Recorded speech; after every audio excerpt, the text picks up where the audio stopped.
having a good morning. Welcome on in. Let me heckin' change screens really quickly. Where is it? So I'm using, you'll see, yeah, there you go. I'm using the VTuber today, so I've got to pick up the different scenes that I normally use. Oh dear. To be fair, it's not like we exactly change scenes that often here, so it should be okay. Is my music a little loud? No, I think it's okay. It's honestly difficult to tell because the OSTs get so much louder and then quieter again. Davino, welcome on in. I hope everyone is doing well. We finished our Honkai Star Rail costume, which means it is now time to go back to the collector costume, although maybe just for a bit, because there is another cosplay that I would like to make. I just need to talk to a couple people behind the scenes, because I might make it a cosplay with some other people, which is very exciting, but I won't spoil too much of that just yet, unless you were in their Twitch chats, in which case you might already know. Dear. I'm very good at keeping it a secret in here, but then I'm like, talking to everywhere else. Dear. Not that it necessarily needs to be kept a secret, so I guess it's fine. But yeah, no, today... Oh wait, have I not turned my light on? 2 seconds. Sorry, I'm going to zoom away for a second. I thought it seemed a little dark in here. That's better. Oh, I hadn't turned my main light on. Oh dear. But no, today we're going to be doing some crafting. I'm going to see how long we can go for. I'm still a little rough after yesterday, so... it might not be as long of a stream as usual, which, to be fair, has been a lot of streams recently, but it is what it is. We stream it as and when we can. Oh, it's kind of frustrating, because often, like, a couple of hours after stream, like, just give me a couple of hours break and I feel good again, but I'd feel bad going live twice in one day, to be honest. I want to be pinging everyone constantly. Yeah. Like, normally I'll stream for, like, oh god, I would like to drink my tea, but it's a little bit hot right now. I will in a second, I promise. But yeah, normally I stream for like, I want to say 3-ish hours, sometimes a bit longer, but like 3-ish hours, let's say, because I've been going a bit less recently. And then I'll take a couple hours off, and then I'm like, yep, could go again, could stream again, but I feel a bit guilty doing live twice in one day. Not if it's internet issues, which, speaking of, we are kind of expecting some thunderstorms. So there is a chance I might randomly get cut off. If that does happen, I'll make sure to post in the Discord on my phone. And I'll try and get onto Twitch on my phone as well, just to let people know. I don't think it will happen. Like, generally our power is actually pretty good, even in thunderstorms. So, but you might hear some background noise, I guess, maybe, if we do end up having it go overhead.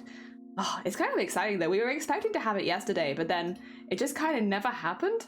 But yeah, fingers crossed. I actually wouldn't mind having a bit of a thunderstorm. I just wouldn't mind having some rain, because the grass outside the house is very dead.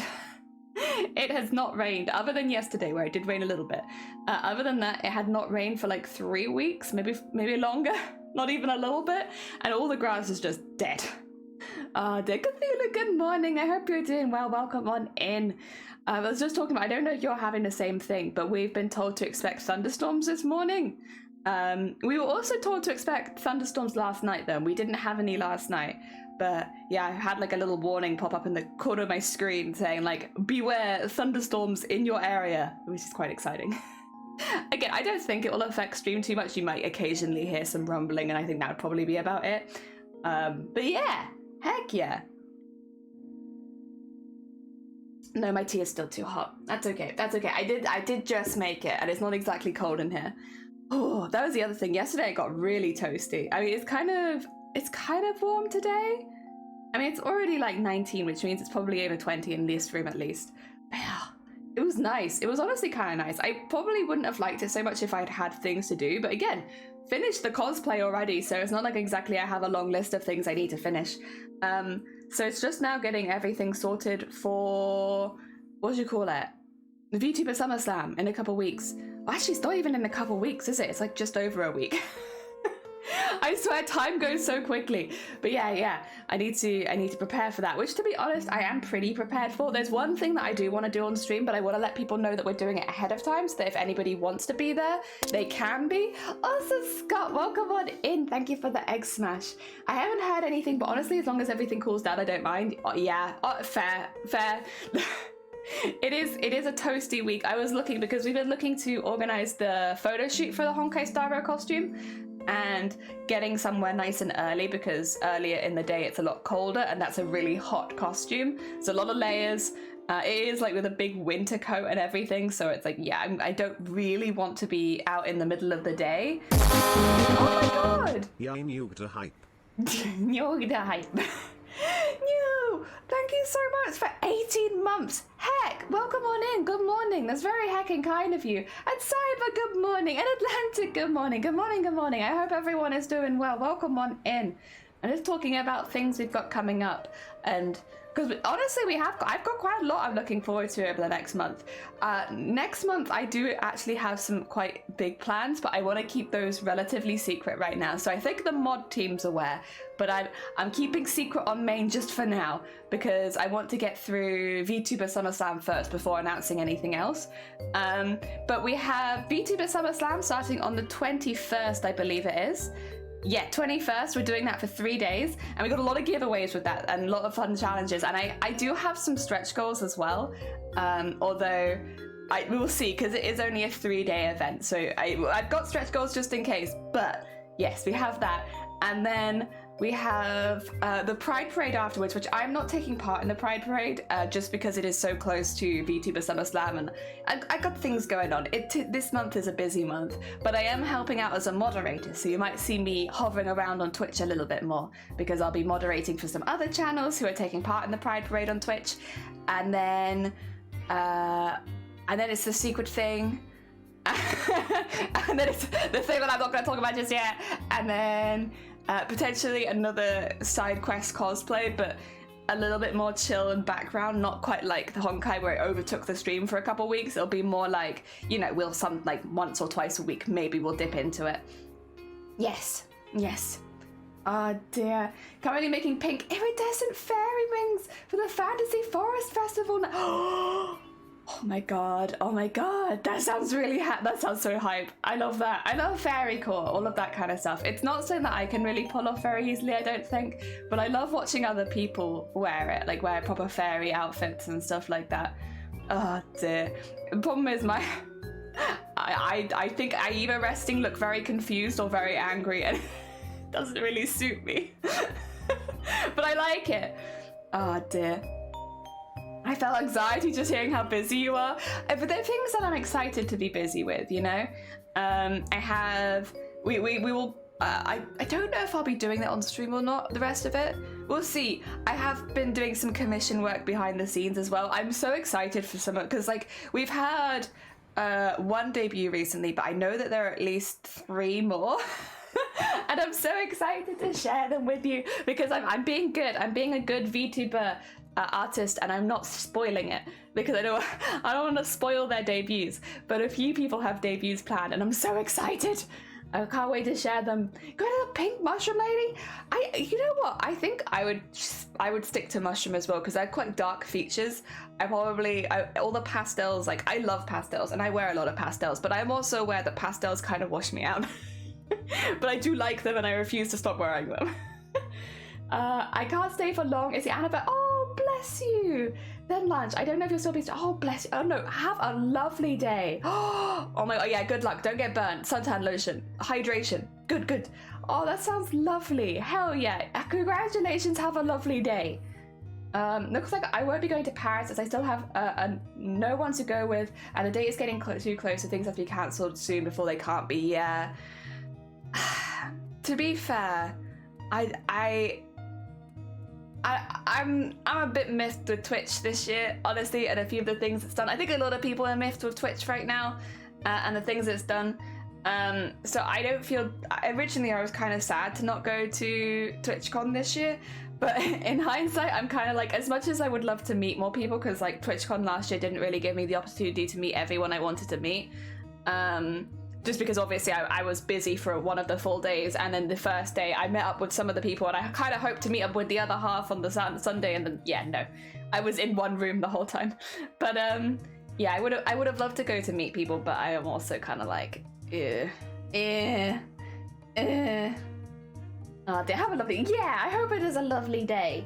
Could have told us before everyone booked stuff that it wasn't happening. Yeah, I mean they did something else as well, which I am not super keen on, but I think I mentioned this already, so I won't go into another long rant about it. But Yeah, they literally invited cosplayers to Twitch with the idea that they could take part in TwitchCon cosplay, and then didn't do a TwitchCon cosplay, and it's like,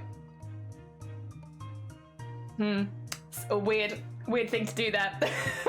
That's just very misleading. Poor cosplayers, they didn't deserve that. Also, I'm down as an artist alley assistant for Sister Phil, so I do feel bad.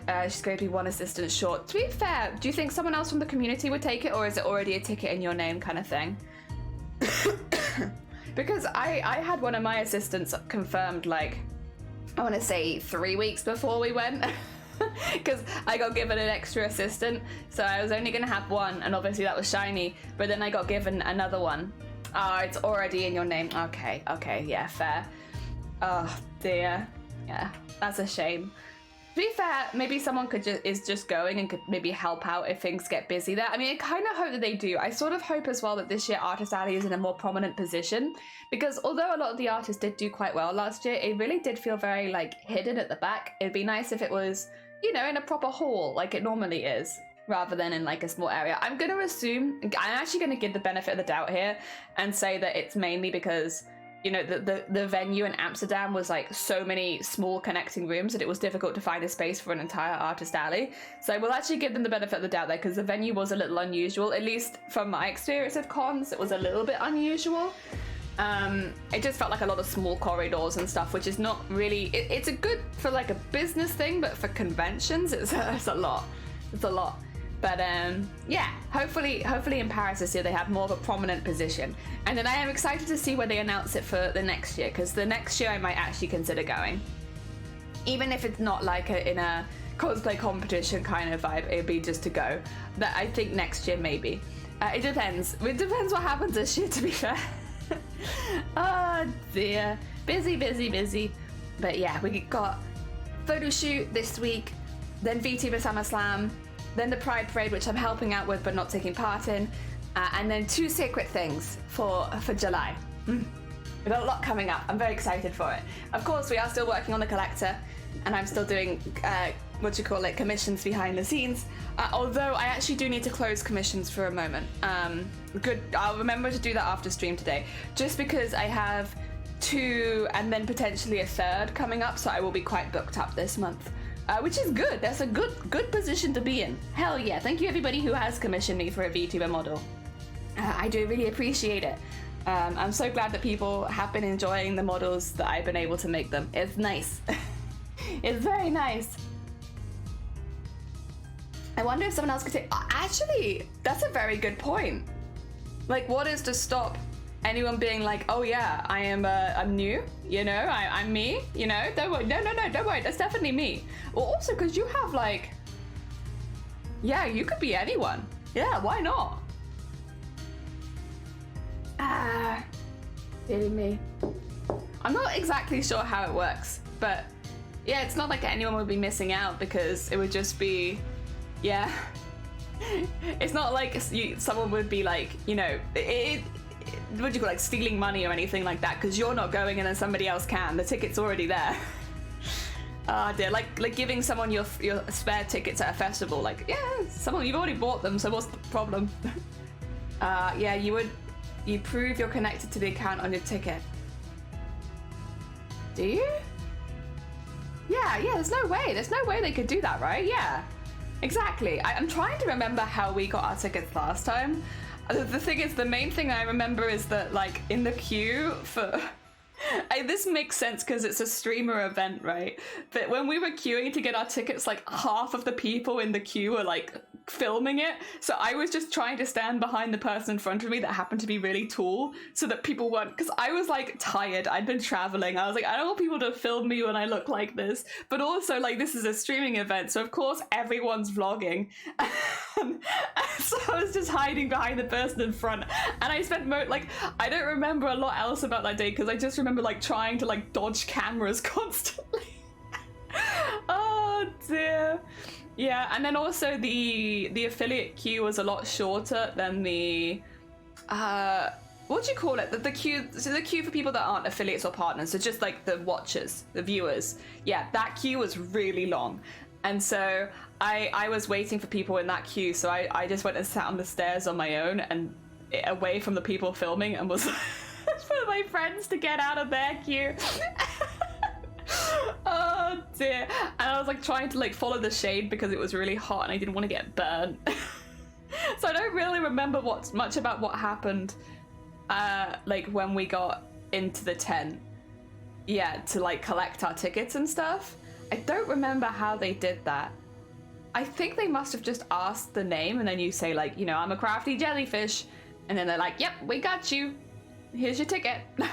They definitely didn't scan like, you know, they didn't quiz me for like my account information or anything like that because it was very quick because obviously they were trying to get through everyone as quickly as possible. So it was just like, what's your name? Also, if you take this ticket, you can go out the back and get your free stuff. And it was like, thank you. It's got my water bottle and everything like that. It was good. I had a really good time, honestly. Like I stand by that. I really enjoyed TwitchCon. There were things that like I was a little sad about, which probably affected just me and the other cosplayers. Stuff like we couldn't just go out on the floor in our cosplays, which was a shame.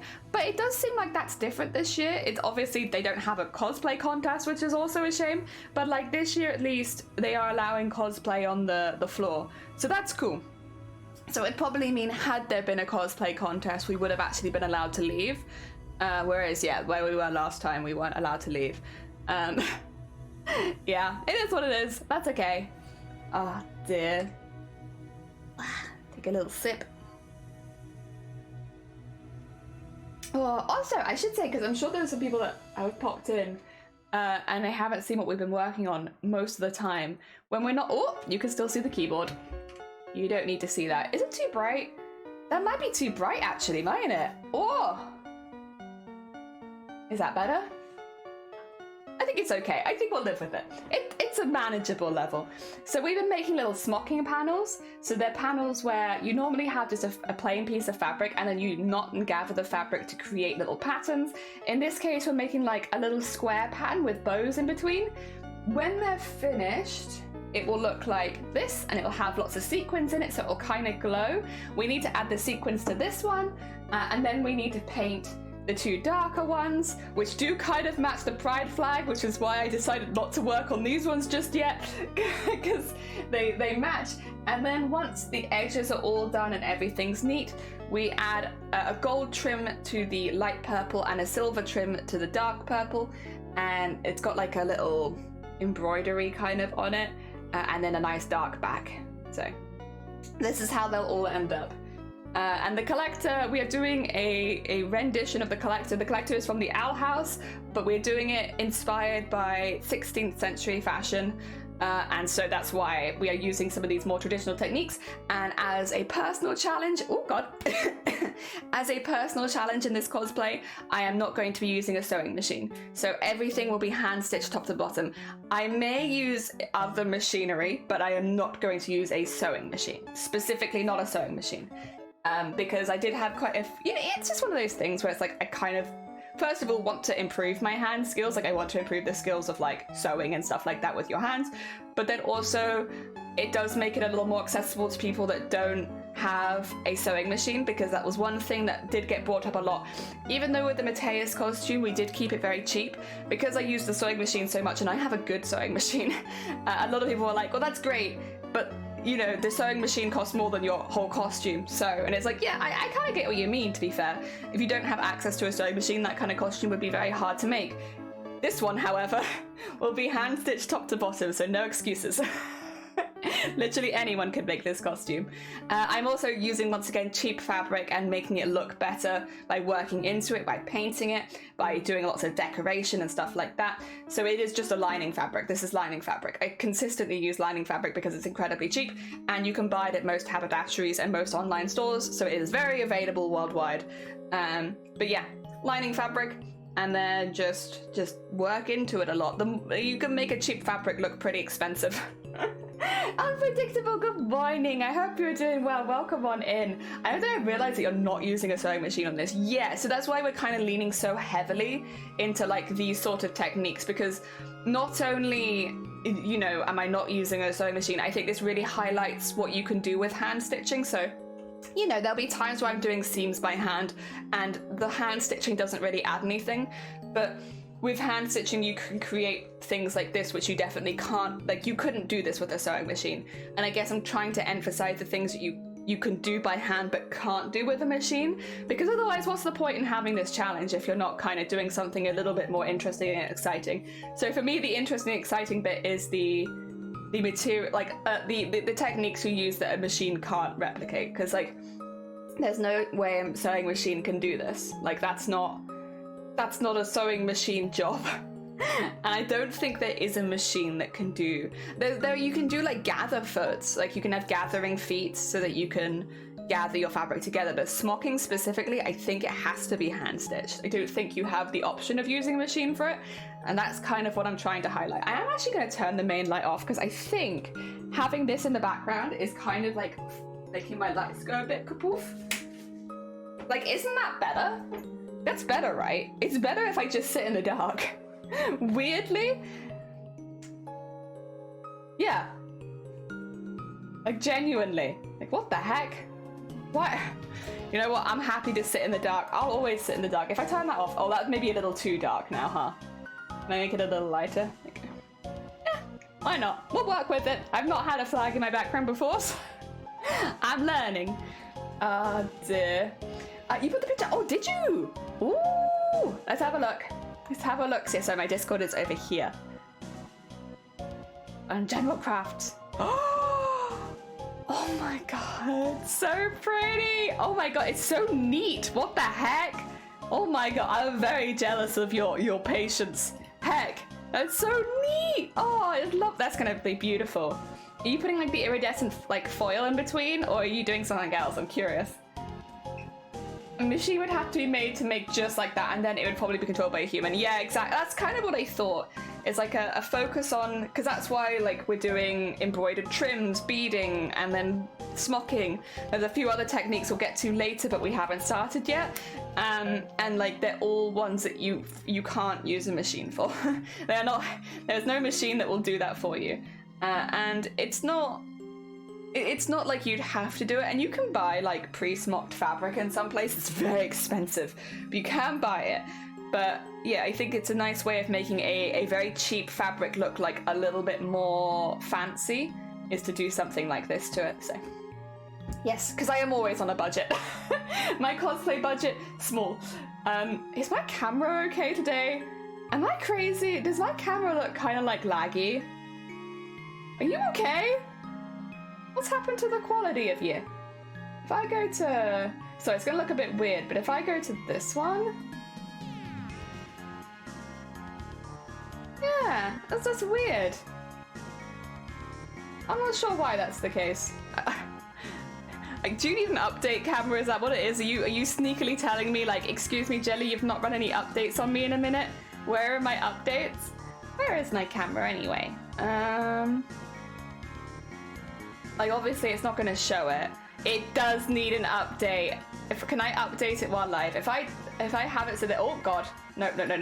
Sorry, let me put you on this one. Just whilst doing this. Ah, dear. Cameras and white routers, they are a trip. Using craft wire to tape it and then wrapped it in pink duct tape. And you're doing the iridescent cellophane. Yes! I love it when people do that. I love seeing those wings. I've actually never tried to make a pair of wings like that myself, but I do love seeing other people do it, and it's always been on my list. Excuse me. Oh. All right. I don't know if this is gonna work without restarting the stream though, which is the only thing. Which I would actually in this case be tempted to do, just because I do think with stuff like smocking, you kind of want to be able to see what you're doing. We'll see. And also I'm adding iridescent sequins, so I don't think that's gonna show up very well. Oh dear. Okay, well, you know what? We can go back to, at the very least, the face cam. Hello. We're back here at least. Oh dear. I have also had a roll of this cool window film that makes the room...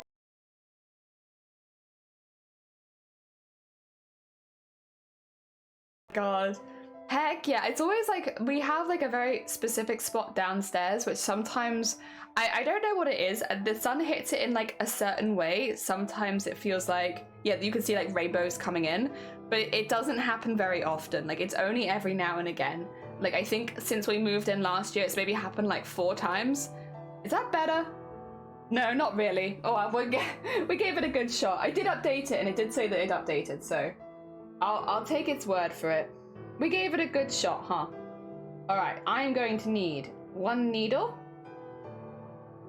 I'm going to need my light purple thread, which is... what? This one? And my iridescent sequins. I think that's what I'm going for today. This is what we're doing. Heck yeah. Oh dear. I'm gonna finish my apron this morning on a Sunday? Hell yeah. Productivity on a Sunday. I feel like Sunday's always my least productive day of the... oh, but you know, okay, sorry. This is a very big switch of topic. Excuse me 2 seconds. Okay. I remembered why I'm excited about today. And why am I excited about today? Because the Xbox game showcase thing is happening this evening. Now, normally, I'll be honest, there aren't too many games I'm that excited for, so I'm just like, whatever, I'll catch it later. But I'm gonna watch it this year. And I'm gonna watch it because there's a chance that they might announce the next Fable. And Fable is one of my all-time favorite game series. I absolutely love it. So... I'm so excited. I really want them to announce the next Fable. Because I'll be honest, I never thought we'd see another Fable after everything with Lionhead and all that kind of stuff. And I was kind of just like, well, that's it. No more Fable for us. And it's a shame because I love Fable games. I love so much about the Fable series. I've played, I think there's technically, I haven't played Fable Anniversary, but I played everything else. And yeah. I love it. I still think 2 is my favorite. I think 2 will be my favorite for a while unless they really pull something amazing out, because 2 was just such a good game. But oh, I'm so excited. Xbox showcase this evening. Hopefully I can stay awake for it. I think it's 9 p.m. it starts our time in the UK. I don't know. It's probably like a lot earlier in the day if you live across the pond. But for us, I think it's like 9 in the evening. Oh dear. I work at noon, so I don't have weekends. Oh. There we go. Good luck then. I hope that it goes well. Honestly, finishing projects, I always have like a bittersweetness about finishing projects, because like if they're one that I've really enjoyed, I kind of miss it. But then also it's really nice to, like, you know, have your hard work finished so that people can see it.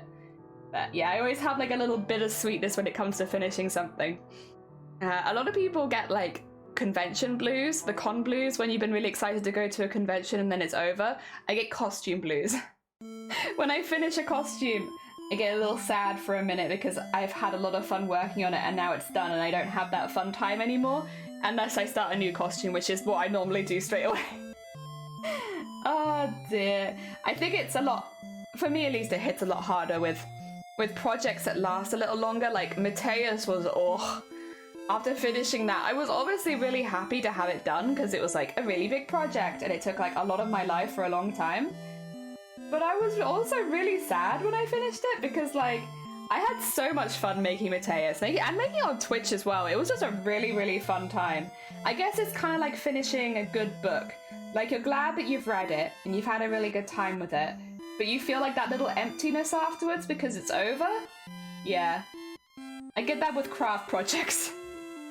Where I'm just like, damn, it's done. I've done all of that. Like with Mateus, I was like, when is the next time I'm going to be able to do beading like this? Like, I don't know. That's so specific.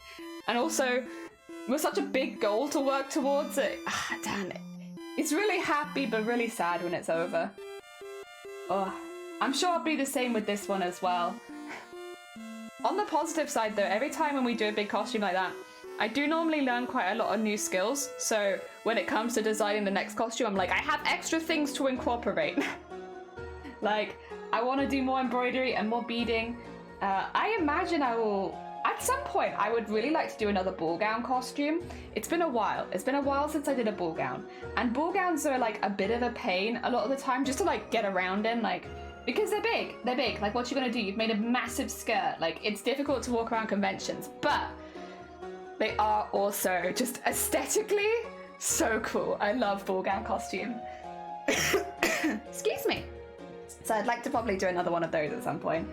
I wonder if maybe the next big costume after this could be a ball gown. Maybe.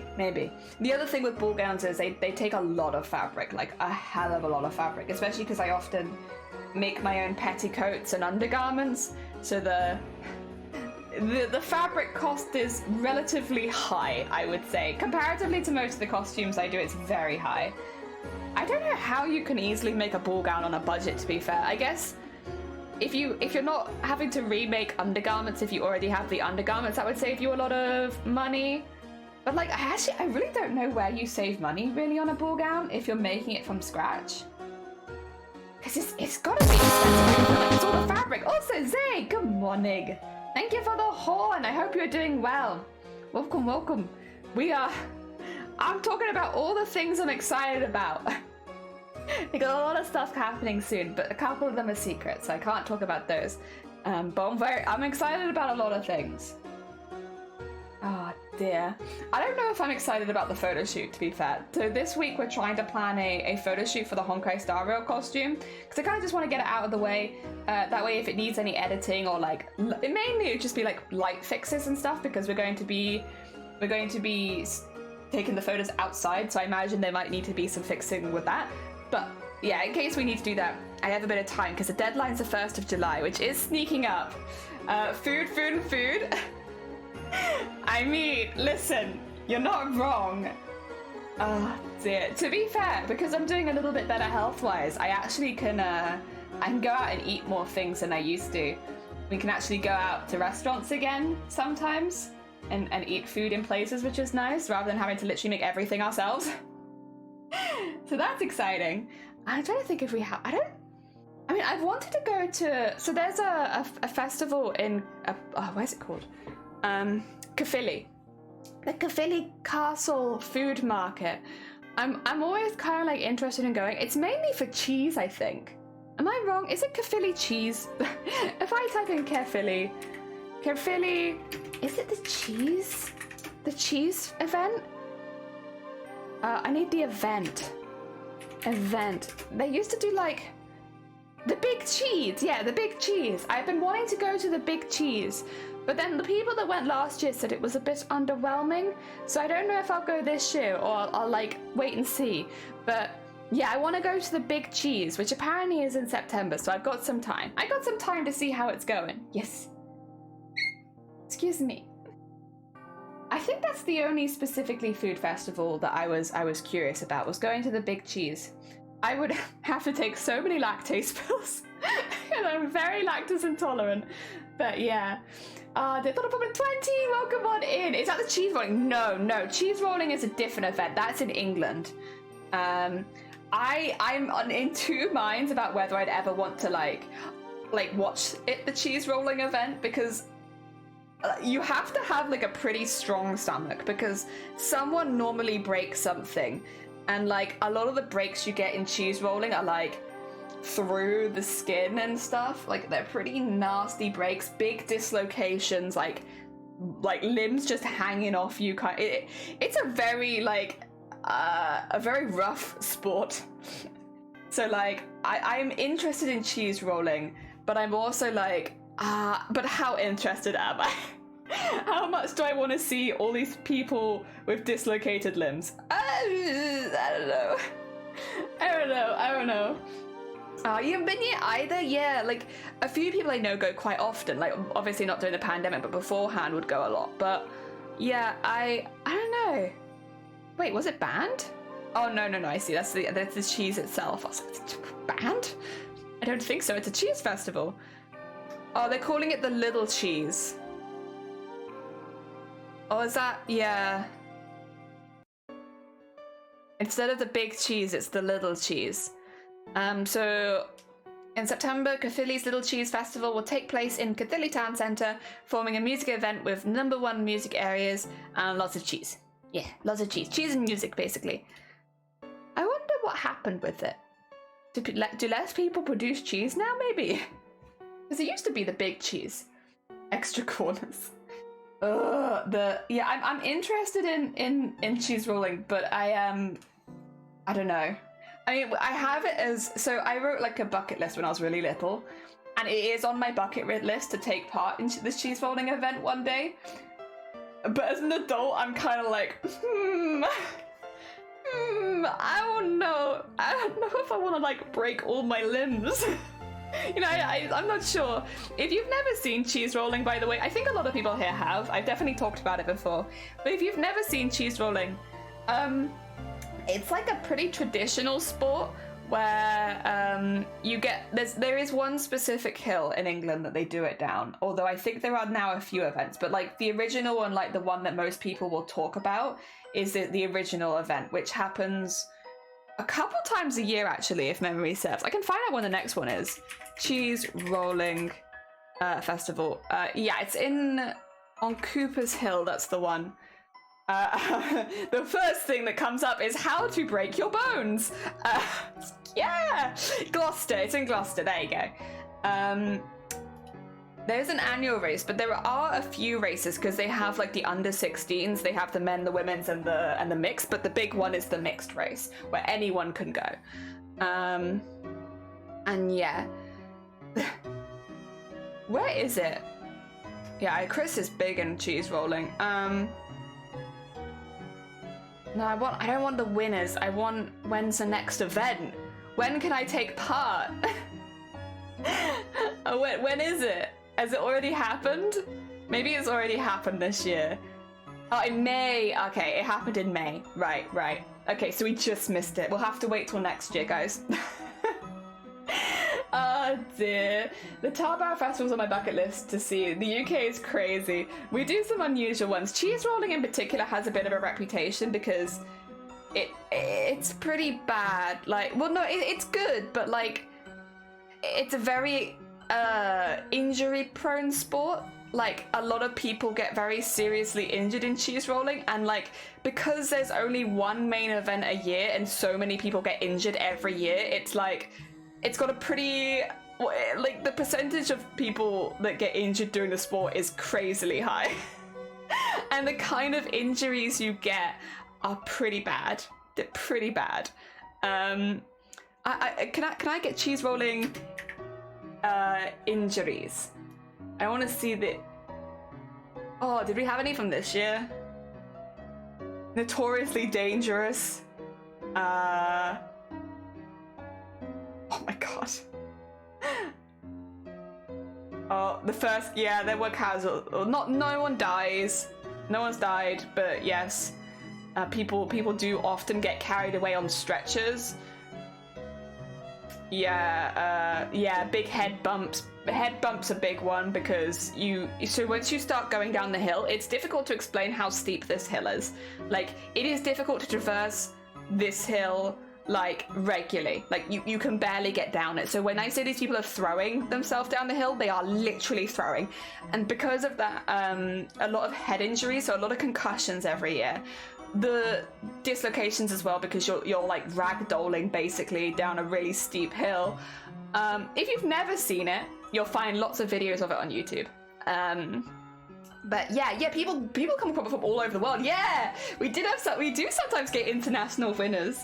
It's honestly, it's so weird to me that this is the one that people are like, yes, I will travel to the other side of the world and throw myself down this hill just to win. And you know what you win? You win the cheese. If you win the wheel of cheese. And like, from most reports, it's like mid. Like, the victory is what you actually want. The cheese is like just okay. But yeah, it's on my bucket list to do it one day. I think I'll be one of the people that like bums down the hill. Like, I just shuffle on my bum the whole way down because I don't want to be one of the people that ragdolls down the hill. Absolutely not. Andrew, good morning. We're talking about cheese rolling. Are you familiar with the cheese rolling events that happen in the UK? Oh dear, we are discussing cheese rolling and the dangers of cheese rolling. Oh dear. I'll just buy my cheese, thanks, honestly. Same. And I'm lactose intolerant. What am I gonna do with a whole wheel of cheese? Like, be sick? Great. Oh dear, ragdolls don't feel pain. True, we can't be true ragdolls because we get dislocations. I've never heard of cheese rolling? Oh my god. Andrew, I have something to talk to you about then. Okay, cheese rolling. It is the sport which happens once a year, but technically there are other divisions that will happen other times of the year, but one main event a year where they set a huge wheel of cheese rolling down one of the steepest hills in the UK, called Cooper's Hill. On this incredibly steep hill, it is nearly like a cliff, honestly. People will throw themselves down like head over feet to catch the cheese. The idea though is not to actually catch the cheese. You don't want to touch the cheese because the cheese goes at about 70 miles an hour. So touching the cheese is very dangerous. But you throw yourself down the hill and the first person to reach the bottom wins the cheese. And if it sounds like a stupid sport, it is. It's traditional, but it's stupid. The thing is, so again, it's difficult to explain it without you actually seeing it. And I don't think that I can safely show it on YouTube. I don't think I can show it on Twitch. I'd have to be kind of careful and check the clips beforehand because a lot of people get injured. A lot of people get injured in cheese rolling. It is like one of the highest injury rates of any sport. It is definitely an extreme sport. And because people, again, it's difficult to explain how fast people barrel down this hill, but they're not running. No one runs. Everyone just flips and ragdolls down the hill because that's the quickest way to get to the bottom, is to just limp, and all of your limbs go limp and you just fall. And it's a big hill. So if you could imagine limply throwing yourself down like a huge hill, you could kind of imagine the sort of injuries. It's really common for people to break ribs, dislocate things, loads of concussions. Occasionally there'll be really big fractures and breaks in legs and arms because again, they're ragdolling. And there are also, by the way, rocks on this hill. In case you weren't aware, there are also rocks on this hill. They're kind of hidden by grass, but if you ragdoll and hit the wrong bit, you smack your arm or leg or head into a rock. So, yeah, it's really dangerous. Like, really, really dangerous. And there are injuries every single year. Every single year. Yeah, it's just what happens. Like, yeah. It's crazy. Search on YouTube. Yeah, if you've never seen it, look at it on YouTube. I'm just a bit hesitant to show you myself, just in case, because people get injured so much. It's like you can't show that on Twitch. So yeah, there's also like there was a documentation on Netflix about weird sports, and one of them was cheese rolling. So if you want to see like a full documentary on it, it's on Netflix. Oh dear. You aren't talking literally. No, literally. When I say they throw themselves down a hill, let me have a look. I'll double check because there probably is like a video I can show you, but I will just watch it first just to make sure. So if I do cheese rolling, okay. If there's any news articles, I would probably take that one. This one's got a lot of. There they go. Oh, it doesn't really show how steep the hill is though. I want the uncut. Oh my god! Oh, he's doing great. He's doing this. Oh, there they go. Oh, oh, oh.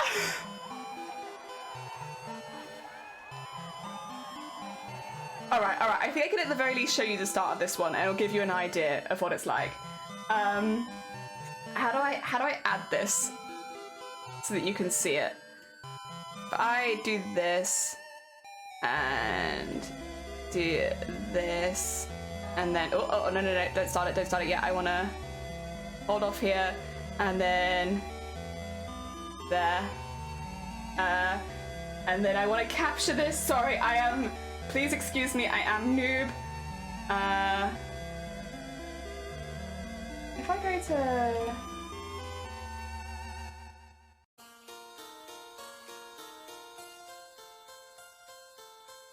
Which one is it? Is it this one?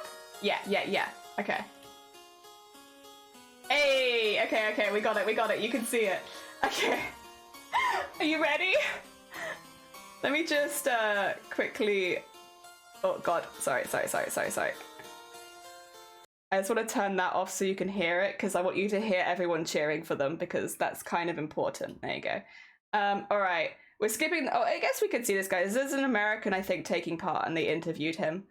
It's difficult to explain just how steep this hill is, but it is a very, very steep hill. If I just... Break, fall, roll move. I think it's going to save my shoulders, maybe my ACL. I forgot my mouthpiece and my wrist tape, but... Oh, you're fucked, man. You didn't bring a mouth guard? You'll lose your teeth. All right, you get ready? That's the cheese. That's the cheese. That little thing there, that's the cheese. You do not want to touch the cheese. Oh, they're getting really close to it. Oh, there they go. There they go. Oh. Oh, God. There it is. Way, there they go. There they go. There they go. Oh, my God. Way. Oh, he looks pretty unscathed for a winner. For a winner. Are there any other ones? Are they gonna... Sorry, I want to, like, be careful. There's a women's category. There's also an under 16s. Yeah, that's the winner. That's the guy. Oh, God. Oh, here's the women's one. Let's go! Let's get the winner back! Whoa! There she is! God. See, I'd be one of the people right at the back, like, bumming my way down the hill. Oh! That was the cheese hitting the gate. That was what that noise was. Oh my God. And these are the people that volunteer to help catch them so that they don't... Oh! So they don't hit each other too much. So she's the one that I was the one that it's her idea. I didn't want to do it. I wanted to win the bloody cheese, really. I really wanted to win it. Yeah. And yeah, I became second. It's way tougher than I thought. And I ran probably the first 5 meters after I can't remember nothing of it. No. To be fair, she did really well because she wouldn't have been able to practice at all. If anyone comes from abroad, you don't get to see the hill until you're there. And like, I my ankle a while ago, and then I hit the same spot again just now. Yeah. So that didn't stop you doing. You still wanted to do it. Yeah. Are they going to show the? Oh wait, which race is this? Oh, this is the man's. Is this the man's race? Oh no, that's the climb. Oh yeah, there's also one to go up the hill. Oh. Is this the competitive one? There's one that's a lot more competitive than the others. Oh my God, they hit hard. No, I don't know if this is the competitive.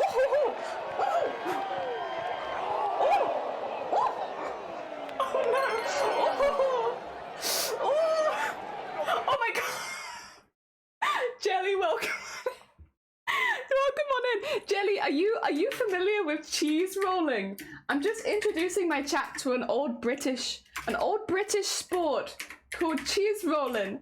How is your stream? What do you get up to? I'll show you them going down again in a second just so you can see as well. But this is by the way, this is this year's one. So this happened last month. This is the most up-to-date cheese rolling.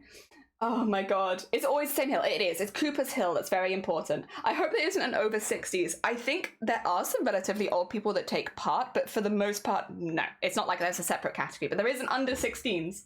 Do the bottom. Yeah. There's a few sets of volunteers.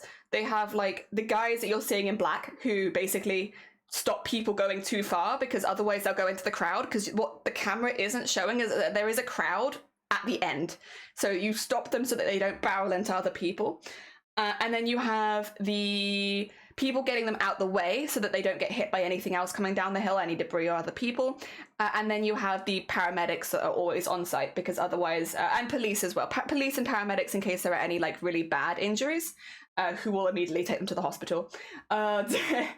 It's always the same hill. It is always the same hill. I'll start this one again. So I think that this might be, I want to say like, again, you can see there's several races. This looks like it might be a more competitive division for men.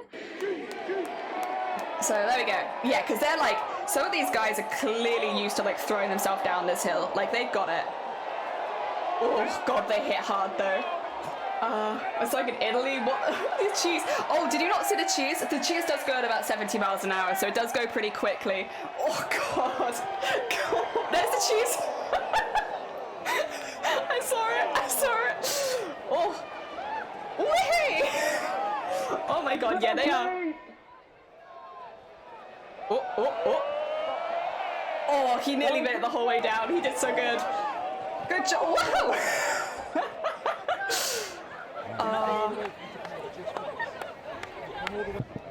Congratulations. Thank you so much. Well done, well done! Woohoo! Cheese! Yeah, he winner. Also Spudsy, good morning. I hope you're back. Jelly, I should say, if you need to dip after stream, if you need to go look after yourself, please do. You're very, very welcome here. We're actually doing some smocking today, but other than talking about cheese rolling. But if you need to go eat, go do it. Oh, you're doing a reference art sheet. Ooh, I hope that it went well. Sounds lovely. Heck yeah.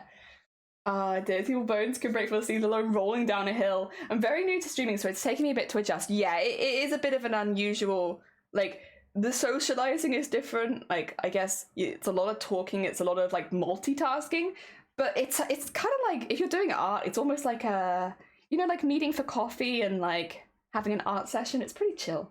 Why wouldn't you wear knee pads, gloves, a helmet? So there's kind of like, it's difficult to explain. Let me see if I can get another video up really quickly. It's difficult to explain, but there's kind of like a bravado with this, where nobody really, like mouth guards, maybe, but like, oh, okay, I want this bit. Mouth guards, but like, that's probably, yeah, I don't want the bone breaking compilation. Best of cheese rolling? Do you want to see best of cheese rolling? Oh my god. Does this show how steep the hill is? Because I really want like the proper, none of these are quite showing how steep this hill is. And like, I get you can kind of like tell from, I guess, how people are falling. Oh, is that the champion there? That is. Do you guys want to see the champion of cheese rolling? Like one of the best? Yeah, I see him at the front. So he is known for being really good at catching the cheese. He's like won several years in a row. I think he has the most wins of any man who have ever done cheese rolling. Yeah, it's this guy in like the Union Jack kind of at the front. He good. He very good. Ah, dear. I mean, the rating portion. Oh, you're fine. Oh, dear. It looks like Camembert. Adam, hi. How you doing? Welcome to Britland. This is our sports. Imagine if you used something like a cottage just all over the hill. You could use that clear as a rail. All right, so you can see the cheese has already been let go. It's just it's down here on the left. There's a little white dot. That's the cheese. But you want to watch the guy in the Union Jack. This guy's good. This guy's good. Look at him go. Look at him go. He's so good at this hill. He knows where like he can run. He knows where to tumble. He is so good at cheese rolling. He is like, yeah. He's like the David Beckham of cheese rolling. It's really difficult to beat him. He's first of all huge, really tall, really long limbs, and then not only that, he's done this hill so many times that he knows where he can like slide and get up again. He's so good, so good. Oh dear. Guy in the yellow cane got some air. He did. I did notice the little yellow like. Oh, there he goes. But like, considering he looks relatively in control, I say as he's like,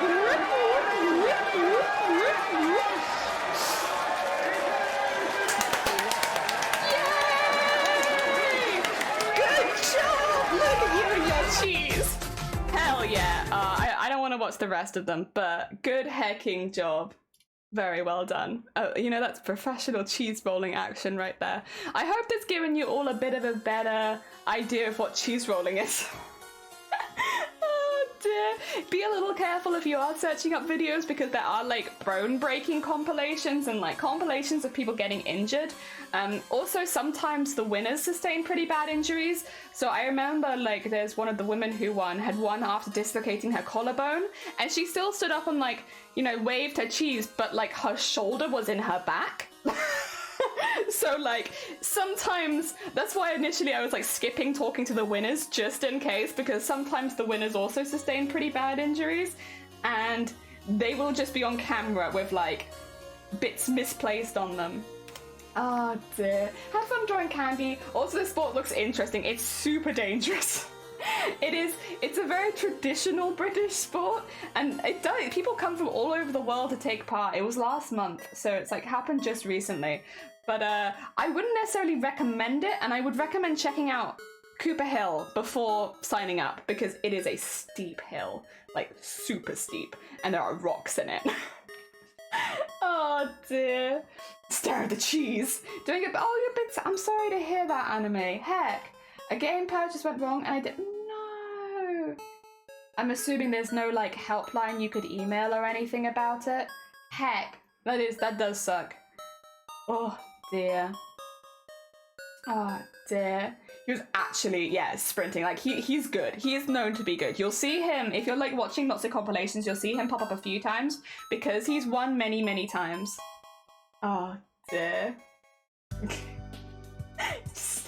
Double glass of cheese. Oh, yeah, sorry, I should have, yeah, it is, like, very much a local cheese, so it takes place in Gloucester. It makes sense that it would be a Gloucester cheese. It's, like, a very hard, brittle cheese, which is good for rolling. Oh dear, 3 to 4 kilograms is a hefty chunk of cheese. Yeah, well this is the reason, like, it's called, like, cheese rolling, but you don't want to actually touch the cheese, because the cheese spins so fast you can actually get injured if you grab the cheese by accident. So, like, that's why in that first one, when the guy was getting really close to the cheese, I was like, shoot, because if you get hit by an object that's, like, a few kilograms at 70 miles an hour, that's very dangerous. Even if you're going in the same direction. So yeah, the general idea is that you are going after the cheese, but you are not touching the cheese. You do not want to touch the cheese.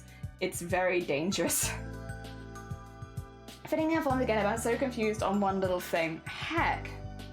Is there no helpline that you could just call and be like, what is this? What's going on? Cheese reached upward of 110 kilometers an hour, enough to knock over and injure a spectator. Yeah, so there is like a really big net at the back. Like you can hear it in one of them where it hits it, where it goes dunk. That's the cheese hitting that like net thing. It's like a metal mesh thingy.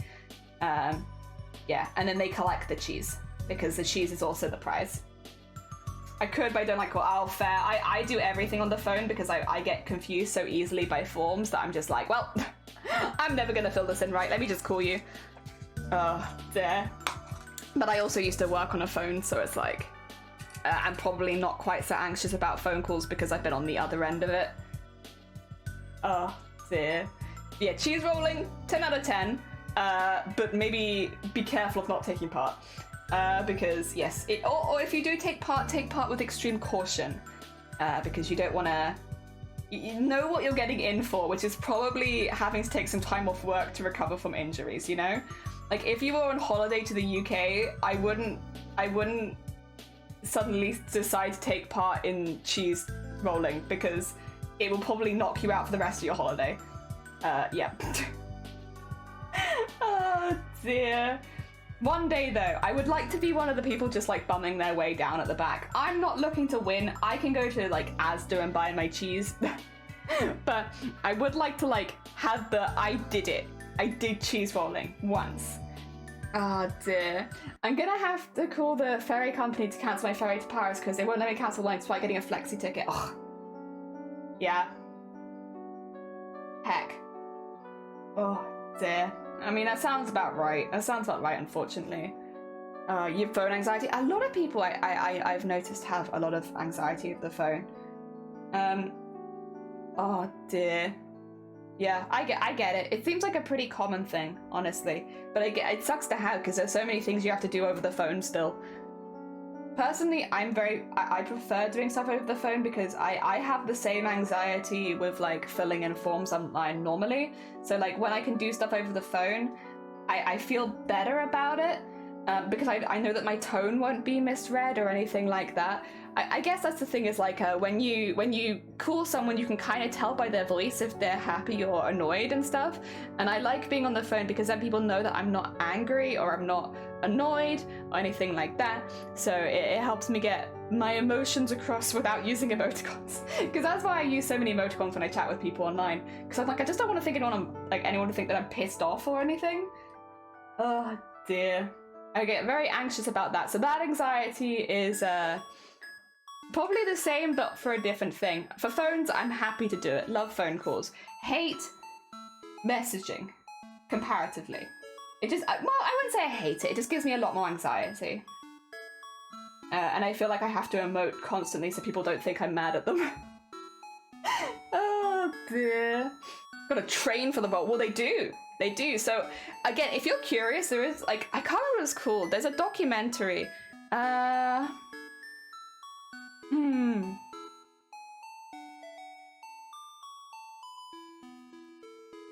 What is it called?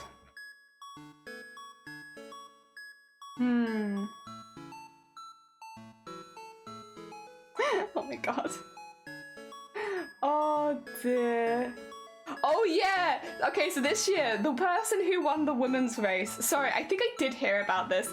The person who won the women's race was unconscious when she hit the bottom, so she was still the winner, but she woke up in the medical tent. So she was like, I remember running, bumping my head, and then I woke up in the tent and they told me I'd won. I have never heard such a classic cheese rolling story. Of finding out that you won the race, waking up in a tent. Oh dear. Oh dear, yeah. Shit, it felt great to win. Not that she remembers it after waking up in a medical tent. Oh dear. Yeah, so this year, for the women, we had a Canadian winner. Like I said, people really do travel from all over the world to take part in this. It's mad. Oh dear, we're the champions. Yes, that's it. Thank you. That's the one. Leaving anxieties from parents who told kids never to pick up the phone. I got told to get off the internet when they wanted to use the phone and stuff. But I don't think I was told not to answer the phone. It was more just like, get off the internet. I need to ring someone. Oh dear. You found it! Oh, you found it! Good job, anime! Heck yeah! Do you remember one of those? Nope, but I did win. Oh dear. Oh. Yeah, it looks like they had some broken ankles again this year. I think ankles and wrists are just more likely to break in general though, aren't they? Because they're like smaller joints. So I guess that's kind of par for the course, is that you might break your ankle. Concussions as well, super common. Because yeah. You know, going down a hill at max speed, tumbling. Oh my god, such a weird sport, but 10 out of 10. You know what? I'm kind of glad it exists, but it is weird. Also, yeah, the medical services every year say, please do not take part. Like, I understand that it's a bit different, but whatever you do, we can only advise you, please don't do it. And then hundreds of people do it. But every single year, there was like medical people that being like, please stop doing it. It's like, nah. I threw myself down the hill anyway. Oh, dear Booty, good morning. We're talking about cheese rolling. Are you familiar?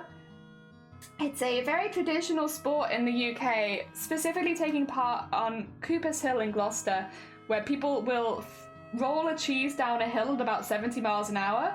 You've actually, wait, you're done it? Oh my god, it's on my bucket list to do. And you also broke your ankle.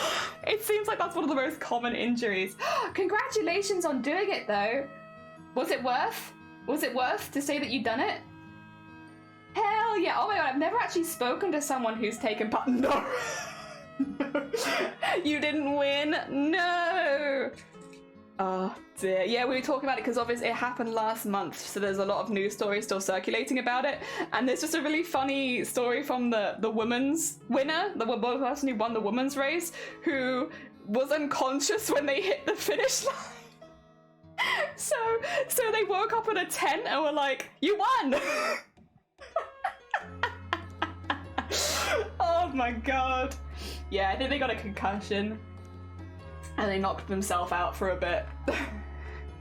Yeah, they did get to the bottom of the hill first, but they weren't conscious when they did it. Bateman, good morning. I hope you're doing well. We're talking about cheese rolling.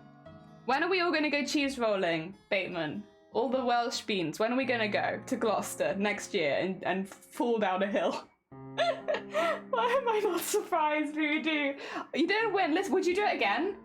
You like cheese. Do you like it enough to break half of the bones in your body? Would you break your bones for cheese? Because I would. Let's do it. Really? Oh my god, I've always wanted to go take part. It's in my bucket list. It's been in my bucket list since I was like 10. Since I probably first heard of cheese rolling, I put it on my bucket list and I wanted to like bum my way down that hill. Oh dear. Oh dear. Oh, what was it? Fan club? Oh, Derp! Welcome on in. Derp, you've joined doing an unusual conversation. Do you like cheese rolling? How do you feel about cheese rolling sports? It's when it's Oh, it's because I got getting breaking news. I was like, not cheese rolling though, surely. Yeah. When you follow the cheese down the hill and it goes like 70 miles an hour and you like ragdoll whoop, down the hill to catch the cheese. Voodoo took part in it. There was some guy who weighed about 20 stone and he fell from the very top and just tumbled up and broke 4 ribs, an arm in 3 places and cracked his skull. Yeah, this is the thing. You have to. So it looks like the people that are going really fast, it looks like it's completely random, but they're actually pretty precise rolls and jumps. Like they're doing it to get the first like farthest speed you could, and you could see with the man that we watched the last one who's won several times, you could see like he was sliding and rolling at very specific places. So even though from the distance it kind of looks uncontrolled, when you zoom in, when you actually see what he's doing, he's like making precise leaps and jumps to make sure that he doesn't land badly or break anything. So even though it looks quite random, the people that do really well, are very precise in their actions. They're very good. Thank you! I make VTuber models for fun. But I have started taking commissions now, so I've got children. I have children all over Twitch. I have like 3 children that still need to debut, and then I have a couple of future children. And yes, so many kids. So many kids. It's a lot of damage. Honestly, cheese rolling. Well, that's a lot of damage. Dice, welcome on in. Dice, we're talking about cheese rolling. I hope you're doing well. Animal Crossing has cheese rolling. I would love to see. Well, I guess they probably have the wheel of cheese, right? Maybe the cheese in a ribbon, because they do tie it up in a pretty ribbon for the winner. You watch it on YouTube and the hill looks steep. When you see it, yeah. Like this is the thing that was kind of annoying me. We were looking at it on YouTube, and it wasn't showing how steep that hill was. It was showing it like the angle they film it at, but not from like, because you need the top-down view to see really how steep it is. You need the view from the contestants' eyes, and it really puts the hill in a different light. Because, like I said, it's difficult to even bum down that hill, let alone like running down it is near impossible. Like it's really hard because of how steep it is. Kind of reminds me of running on a sand hill back when I was a kid, but then well, the cheese is just added danger, so you know what, that makes sense. That's sensible. Ah, dear. They know how to fall. Not everyone knows how to fall. Yeah, I would say that I do not know how to fall, to be honest. The wheel of cheese and a ribbon. Oh, I like that. That's really nice. I'm kind of surprised that Animal Crossing picked it up. I guess it is becoming more of a worldwide event, but yeah, that's interesting. Honestly, I'd be happy if everyone in the world knew about cheese rolling, because it is mad. The Spartan race. Now that is... Wait. That rings a bell. I'm gonna Google it. But I don't remember what it is. I know I have a few extreme weird sports. Oh. Yes. Okay, so I have heard of this. Isn't this meant to be like the hardest... I could be wrong. Isn't it meant to be like the hardest race that exists? Like, this is one of the hardest. Or what was it called? It's a hardest something race. Oh my god. I'd be interested, but I think for that one I would need to up my fitness a lot to take part. I would just worry that if I tried cheese rolling, I would go down the hill like a glass face. Oh, the cheese always wins, Crafty. Don't worry. You're not... The cheese will always beat you, because I think it's... Can a human go at 70 miles an hour unaided? I feel like the answer is no, right? Like, I don't think humans can do that. But, yeah, the cheese always wins. But, so I guess really it's who comes second. That's the real winner for the humans, because the cheese is always first. And also, sometimes the cheese just abandons the hill. I mean, sometimes the cheese doesn't get the whole way down. Oh dear. 1 in 3 gradient, every 1 foot forward feels like it drops 3 feet. Yeah. It's a crazily steep hill. That's kind of the annoying thing about those videos, because obviously they're doing it so that they can capture as much as possible, but because they're capturing it from the bottom, you don't see the steepness of it. And like, that's honestly so much of the challenge, is like navigating that hill with all that steepness. Oh dear. Why are you rolling down the hill? It's for cheese! Longest way with hard obstacle. Obstacle, that's what I'm thinking of. Obstacle. The hardest obstacle course. Yeah. Oh dear. Why not roll with the cheese? Just... I mean, that's kind of what they do. That's kind of the tactic there. Oh dear. It might always win, but I wouldn't enjoy cheese if I broke This is the thing, and this is why I was being a bit careful, because previous winners have had pretty bad injuries, but they still stand up and hold the cheese a lot of the time. So when it was getting to the winners, I kept like being careful and skipping through it on the off chance that these are winners that also have sustained bad injuries, because they still get filmed as long as they're conscious. So you do just see people with like bits moved on them or broken or hanging, and it's like, ah! I mean, it's honestly weirdly not normally bloody, but like pretty gory. Like, I just unpleasant. Like when somebody like breaks their arm and it's just hanging, like that kind of injury where it's like, ugh. It's not necessarily blood, but it's like those kind of injuries. Oh, obviously people do get bloody, but like I think a lot of it is the whatchamacallit. Ah, I want to eat cheese now. I'll have any cheese, but not the Gloucester cheese. It's not worth it. Although I do really want to take part in it one year. I want to do it. I want to just bum my way down that hill and be like, yeah! Unlike Voodoo, I am not looking to be the winner. I'm not looking to win. I'm already disabled. I don't need to make it worse. But I would like to have said that I did it and be like, I took part in the cheese rolling race. And then my kids could be like, Mother, why? Why did you do that? I could be like, I don't know, I just did. Dear. We've been rolling, yeah. I did the Spartan Beast race. It's 21k race with 30 obstacles thrown in for good measure. I did Spartan Beast with 50 other people and I finished 20. Hey, I mean, that's not bad. I'm assuming it's like one of those like really big tests of your fitness, like, you know, just can you physically do it? Again, I would have to get a bit fitted before I took part in the last. There's a nice thing about cheese rolling is you technically don't need to be that fit. You just need to be prepared. Prepared to like injure yourself a lot. Like even if you're taking it slow, it's such a steep hill that one misplaced arm and you can tumble.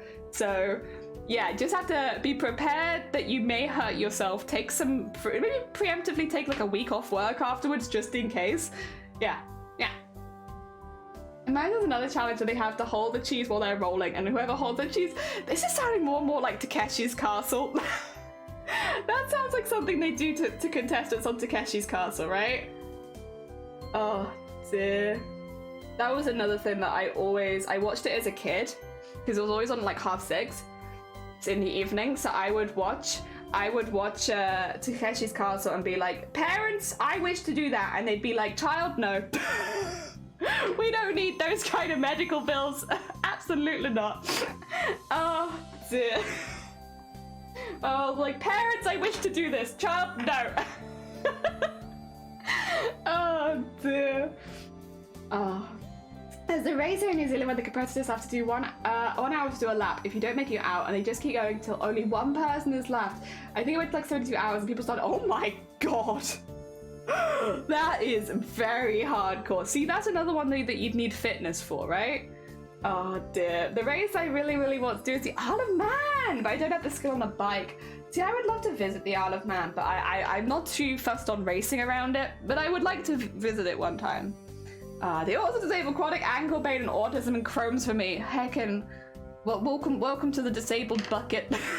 It's us. I have migraines every single day. So I have chronic migraine. It's it's just how I explain it these days. You know that one time you had a migraine? Every single day.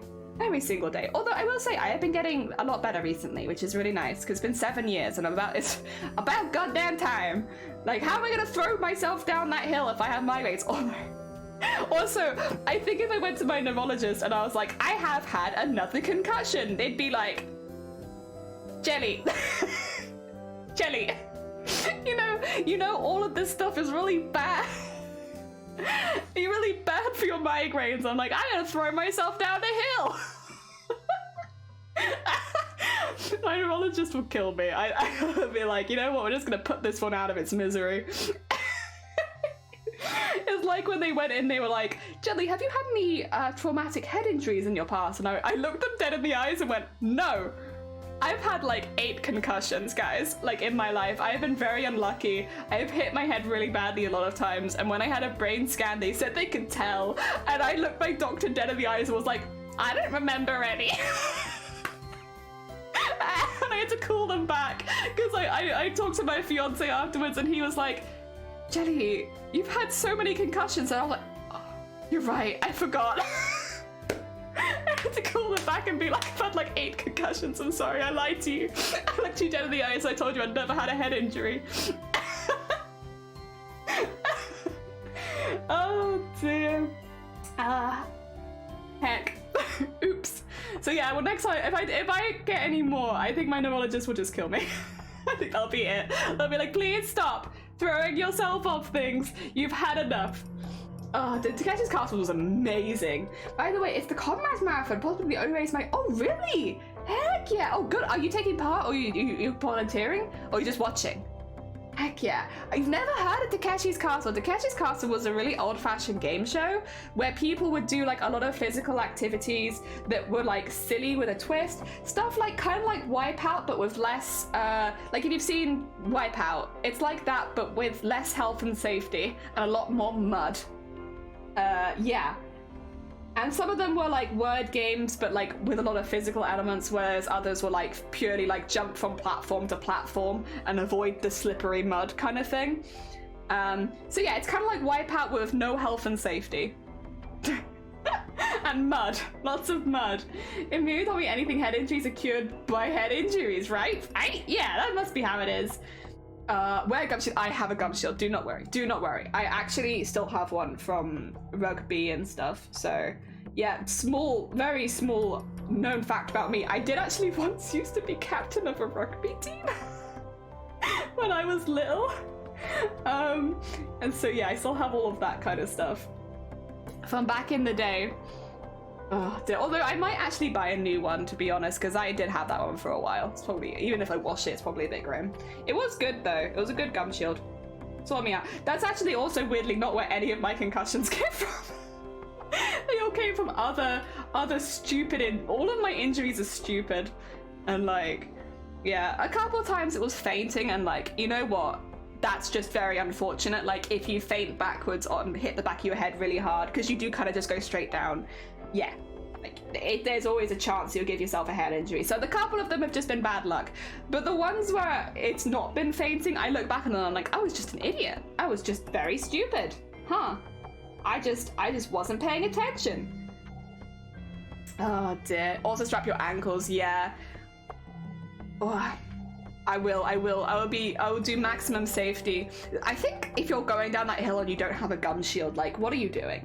Like at the very minimum, like when the guy was like interviewed, because we watched some interviews of people taking part, and one guy interviewed was like, oh yeah, I forgot my tape, and I also forgot my gum shield, and it was like, why are you doing this?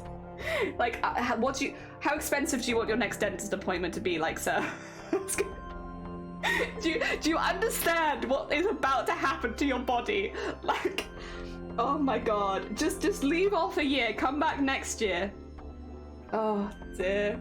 Yeah, one of the people that was interviewed said they'd basically forgotten all of it. It's like, what are you doing? That being said, if somebody was like, if someone an opportunist went like and there and sold gum shields and tape and like other pads and stuff like that, you know, I feel like they would make a killing, because clearly a lot of people are forgetting. Like, you know, go and sell gum shields for a day. I think people would buy it. I think people would buy it. People do? Good. You know, be an opportunist. Sell it when people want it. Oh dear.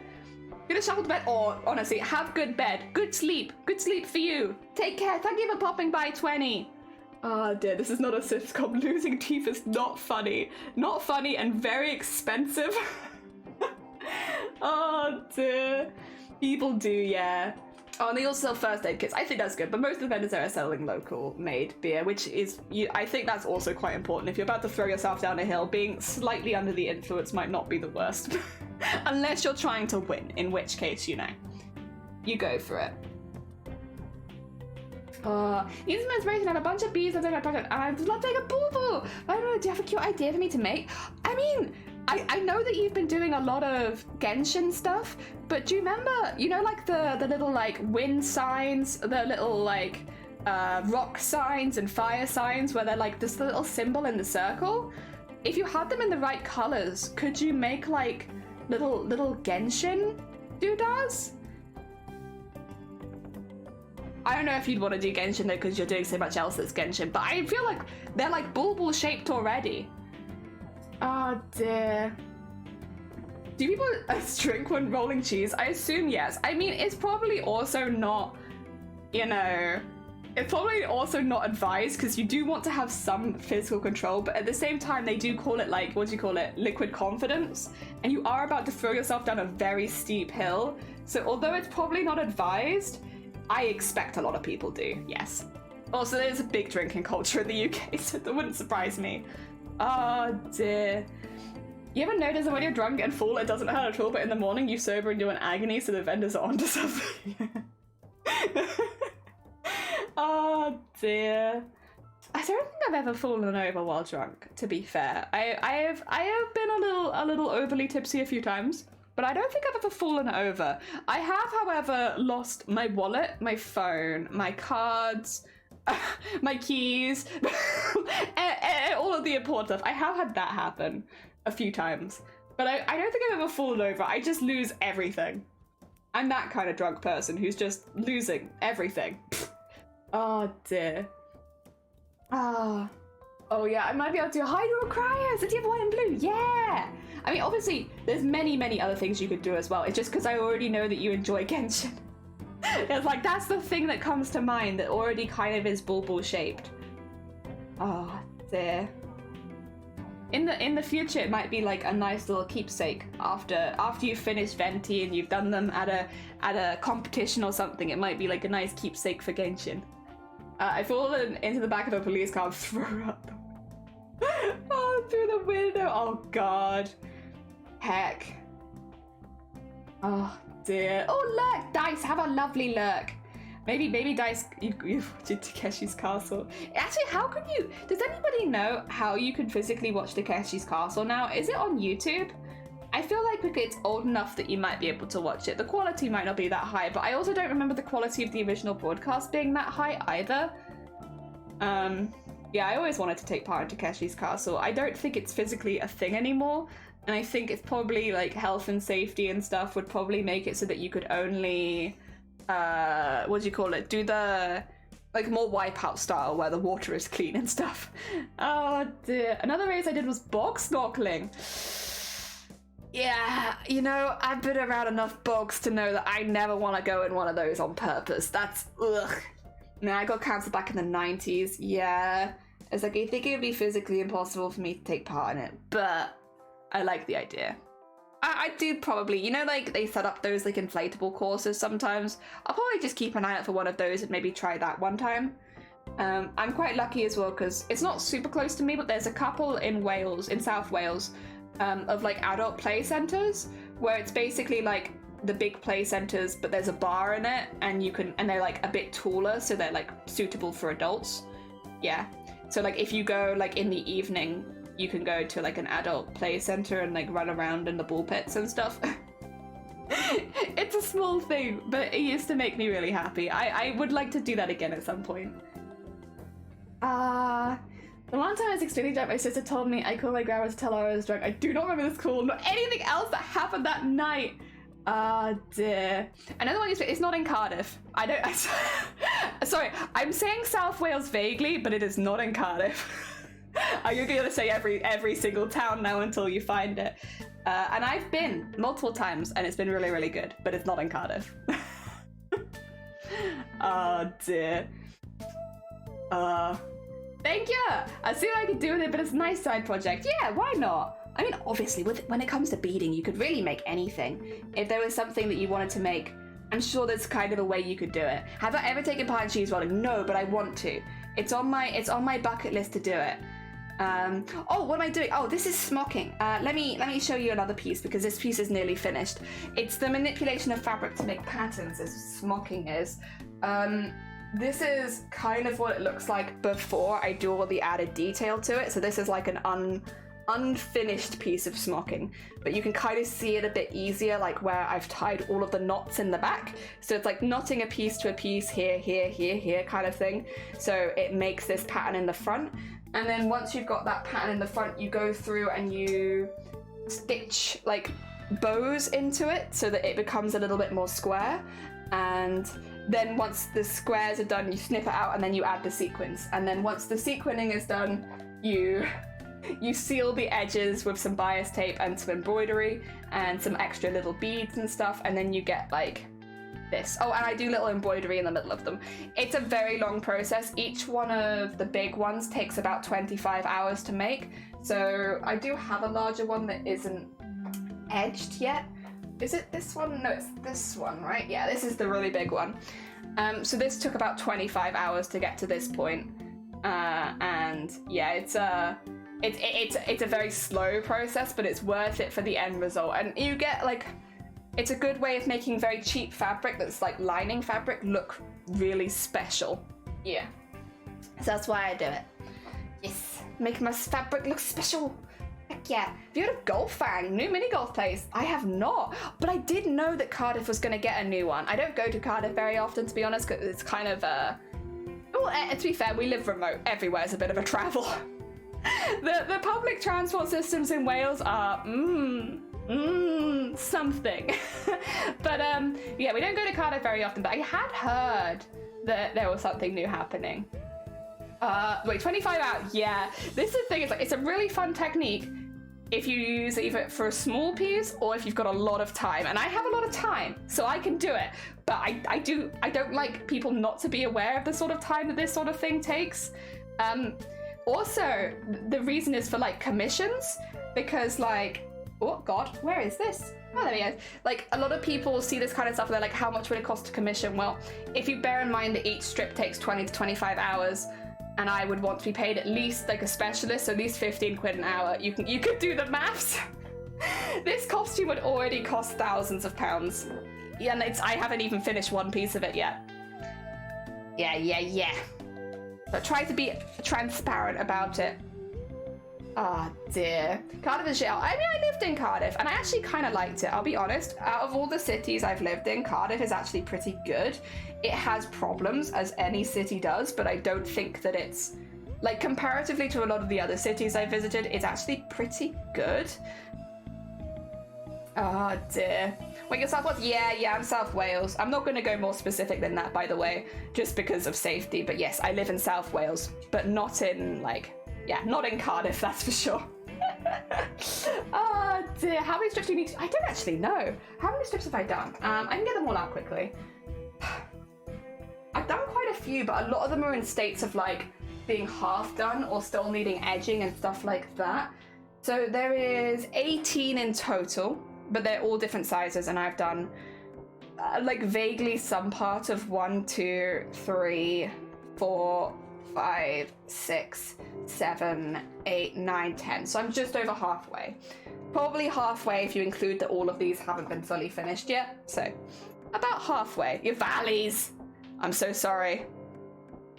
Your transport systems are pretty nasty. I've lived in the valleys before, and yeah, the main thing that drove me away from the valleys was how god awful the public transport is, especially if you're catching it for like, you know, anything for your trains, like to get into Cardiff for work and stuff. It's god awful. Like, we tell stories about the valley lines. I try to keep it pretty vague because I don't like putting town names because people can be a bit funny, and I have had some people be a little bit scary in the past. Yeah, it's bad. Also South Wales. Yeah, we got a few South Wales beans here. But the valley line in particular was pretty bad. I don't know what it's like now, but people used to faint on it nearly every single day in the summer, and then it would like back up all the ones before this. So I'd be late for work so often, but then like everyone who lived in the valleys would be late, so it wasn't just me, but oh god, it was awful. And like you were just squished in like a sardine, and like there was just no air conditioning. It was boiling hot, and like you couldn't sit down. And because I've been disabled for a while, but I don't like telling people in like you know, like they have the seat specifically for disabled people. It's like I don't like being like, because I don't look disabled, but I also can't see, so it's like I feel really, really bad, like being like, I kind of need one of those seats because I can't see, and like I'm going to hurt myself if I just stand on here. Oh dear. When Cardiff and Aberdare hasn't run for a few months, not going to be running for the next 6 months. Yeah, again, I just be careful of like putting places if that's okay. The reason is, Rudy, we've had people in this chat threaten to come find me and stuff. So like, I never know who's lurking. Be a little careful because I don't want anyone to become a target. So yeah, I'm actually just gonna delete that just because it's nothing personal against you. I don't like people putting town names, especially if it in any way indicates where they live. Because after an event we did earlier in the year, I had some people be very aggressive. And it's just not worth the idea that anyone in my chat would be targeted, especially because it was based on the stuff that I did, which I don't regret at all. But yeah, please do not put town names. That like don't even indicate about where you live, please, because yeah, it's in this particular chat, it's not worth it. Yeah, but I'd feel bad, Voodoo, like as well. Like if someone used my chat to target you, I don't think I'd come back to streaming. I think that would be it. I think I would literally just stop streaming after that because it is not worth me, even if I have a fun time and I like chatting with people, it's not worth it if it puts the people in the chat in danger in my mind. So I would just stop immediately. Oh dear. Look, thank you for the, oh yeah, Dice, you're good, have a good luck. If you do look up smocking, I hope that you enjoy it. I think it's really relaxing, honestly, but yeah. I think out of all the things, we've talked about it before, like things that would stop you streaming, like what would stop you? And it's like, probably if I knew that anyone in my chat was being targeted or because like anyone in my chat was in any danger because of my streams, I think that would be a good indication to just stop. Like, as much as they always say like, don't let the trolls win, like it's different if people's safety is involved. There's like, I really hate that it can be like this. There is someone I watch on Twitch who I'm not going to name their name because, again, I don't want, if anyone is watching maliciously, for them to go target this person as well. But there is a person that I watch on Twitch who I love their content. I absolutely love it. I think it's really positive. I think overall the content that they make has a really positive impact on everyone on Twitch. And I am being vague, but I think that they are a fantastic streamer and I love watching their streams, and they haven't streamed for a while. And they came back the other day. And this is what they said, and you can see it. It is all there. A lot of it happened online, so you can physically see it. They had someone dox their real name on Twitter, which okay, and then someone doxed the place that they worked, and they work with children, and people were going to the school and finding her, and there were threats on her, but it also was by proxy threats against the children, and that was her dream job. She loved that job. She loved working with there. She loved working with those kids.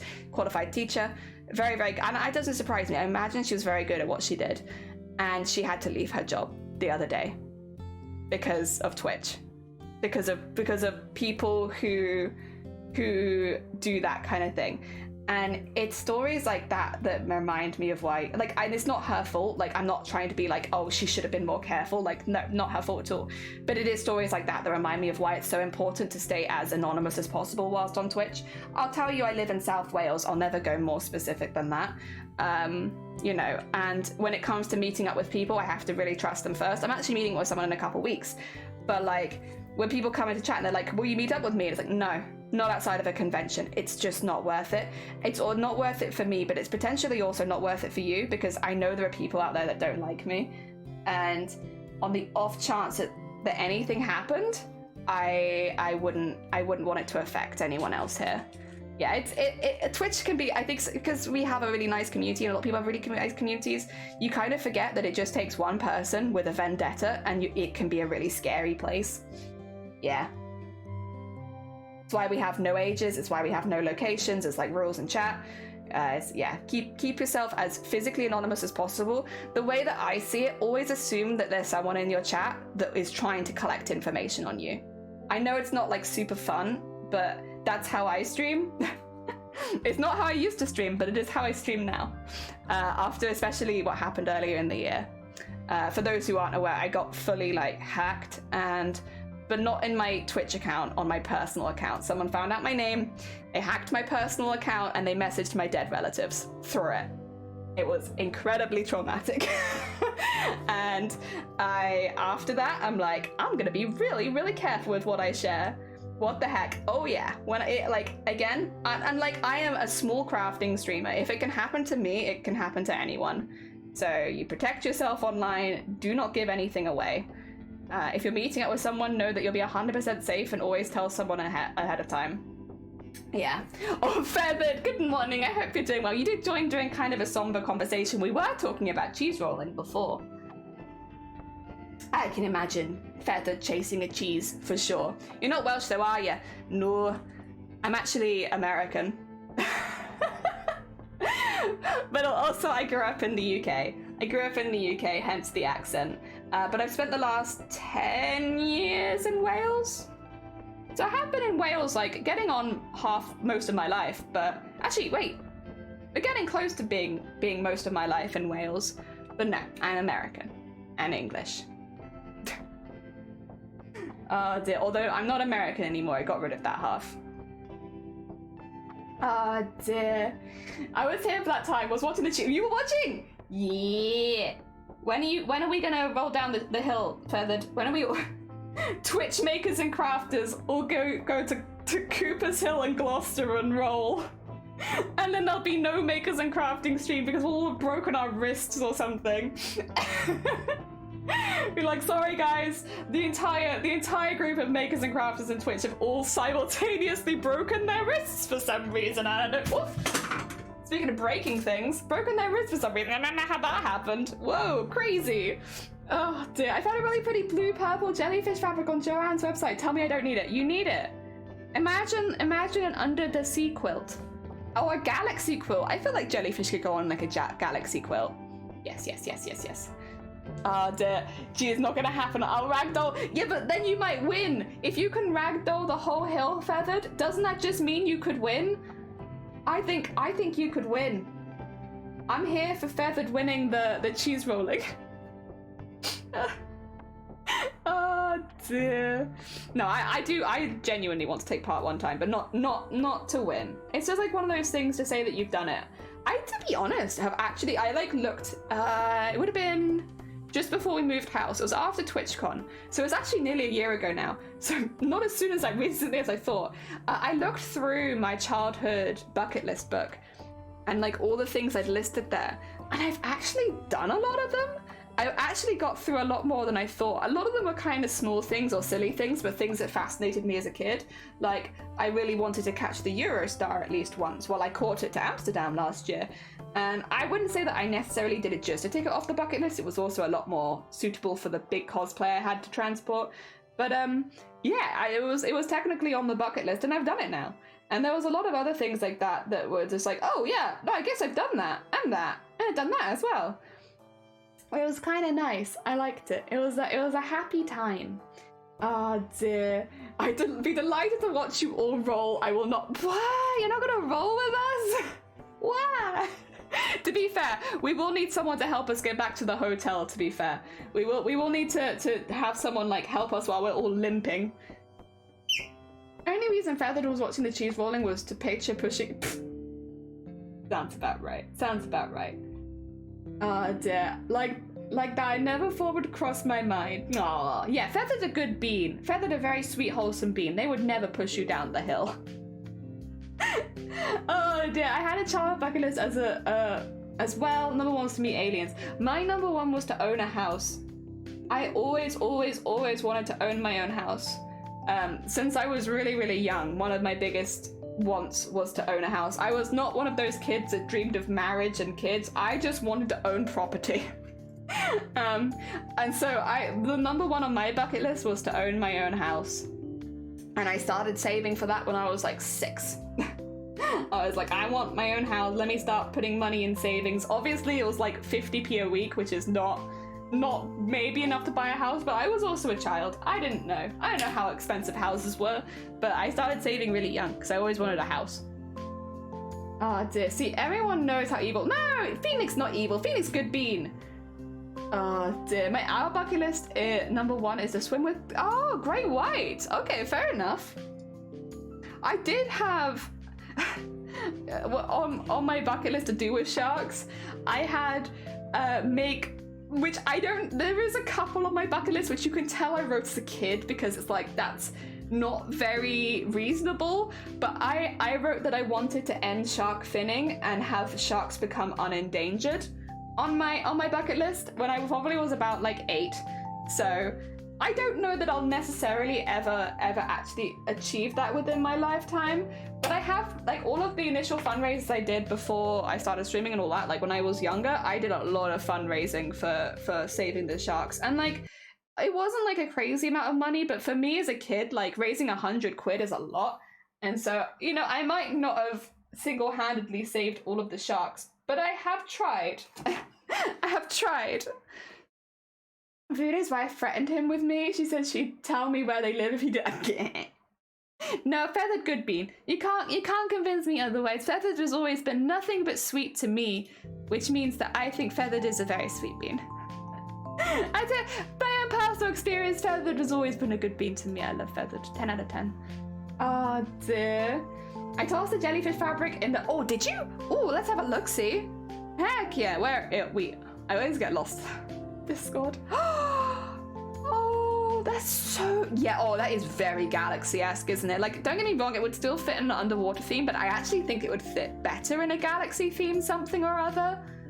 Oh, that's so pretty. Yeah, I'm not going to convince you to not buy that. I don't know what you're expecting, but like, I'm not going to convince you. I need to wave at Jelly again. I'm not going to convince you to not buy that. Loves you, Jelly. Yeah. Wait, I can't. Oh no, that's not a very good heart. It's because I'm holding the thread. I'm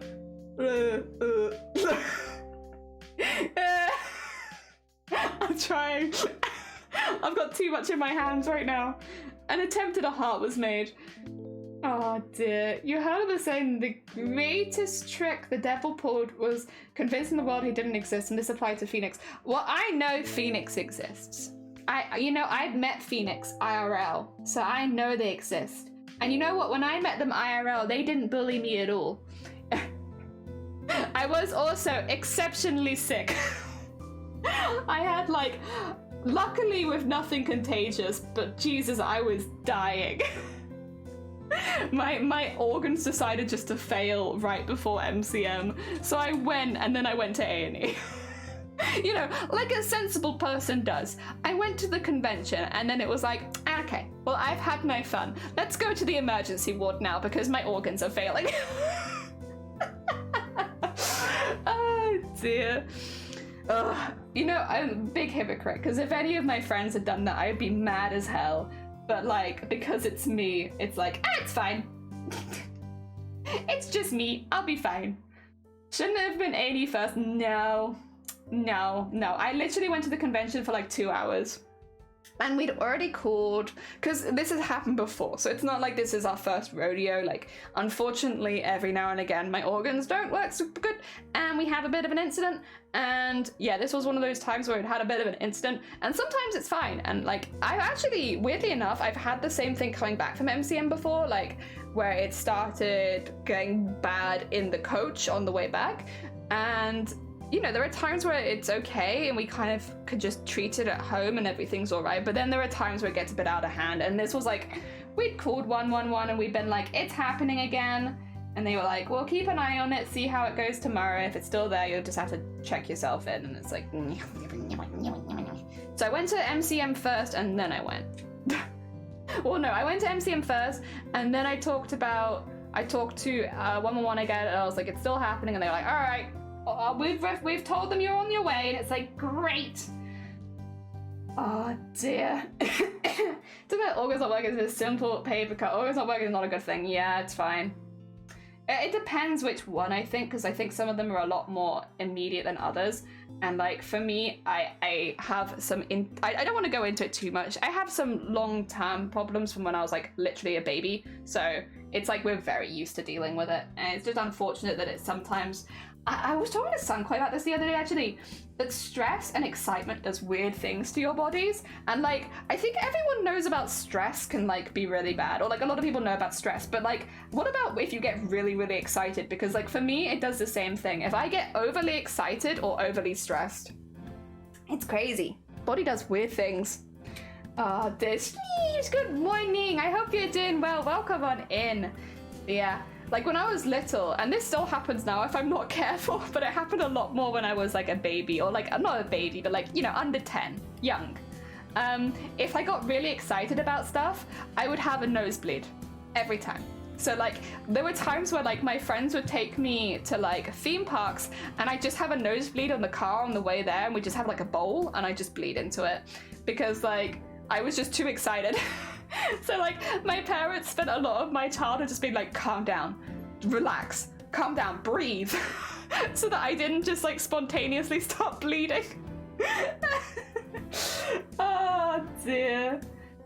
I will say that one isn't anything particularly concerning. Like it's fine, nothing worrisome about that. But like, yeah, it used to happen, and it was so frustrating because like I'd be so excited to do things, and then I'd have to sit out for like half an hour because I was too excited and I had a nosebleed. Oh dear. And like, yeah, stress can do things as well. But I guess it's kind of maybe your heart reacts the same way to excitement and stress. I'm not exactly sure what it is, but yeah. Can cause heart attacks due to the rush of adrenaline. Yeah. So you have to be... It's crazy how much your emotions can just like screw the rest of your body. But yeah, it's kind of like that. Like, yeah, if I get too excited, I have to be a bit careful, calm myself down, otherwise I get ill. Oh dear. Too much stress gives me a migraine, but then I'm down for the count and I can't really function until it passes. Fortunately, it's kind of rare for you. Yeah, that still sucks though. You know, if you're already stressed out about something, if you're already having a rough time, and then your body's like, have a migraine on top of that. You know that nasty feeling you were having? Let's just make it worse. That still sucks. I'm very lucky. I don't have stress-related migraines, and I never have.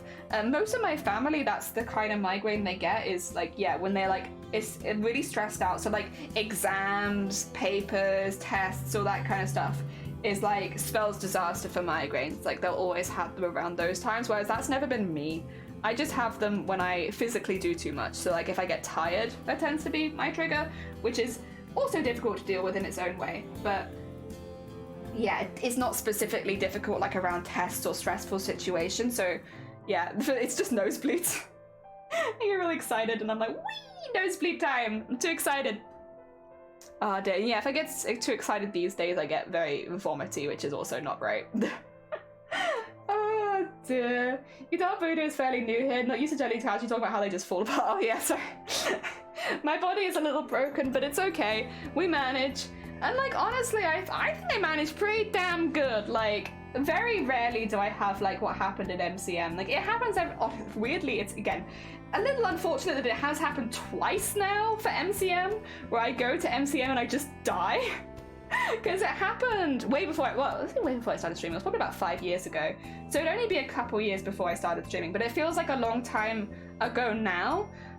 Where I went to MCM and the same thing happened, and that was really embarrassing as well because I went with like, at the time, like we'd not been dating super long and it was our first trip together, and like he knew that I could have those kind of symptoms, but it was still kind of embarrassing to have it happen where it was like we'd gone away for like having a fun time and then I just had to spend the whole time in the hotel, and then like, yeah, check into the hospital when I got home. That time I waited till I got home, which was fine, but yeah, it's just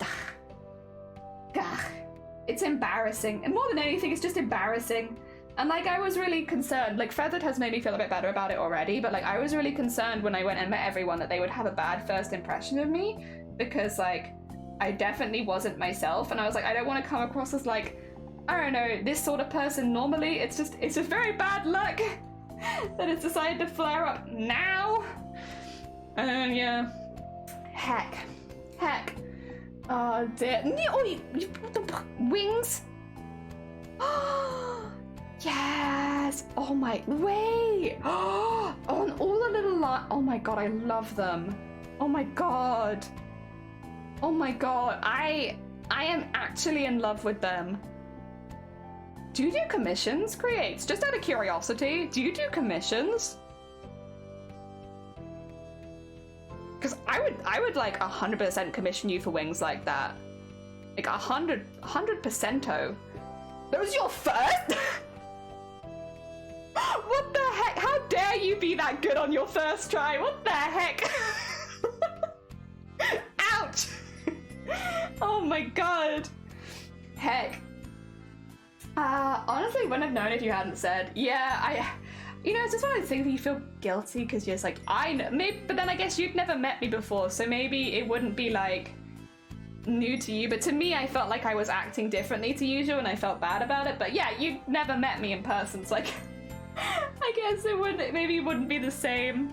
Oh dear. I'm a perfectionist. Listen, if you ever decide to open win commissions and you need a testee, let me save some money and I will be there.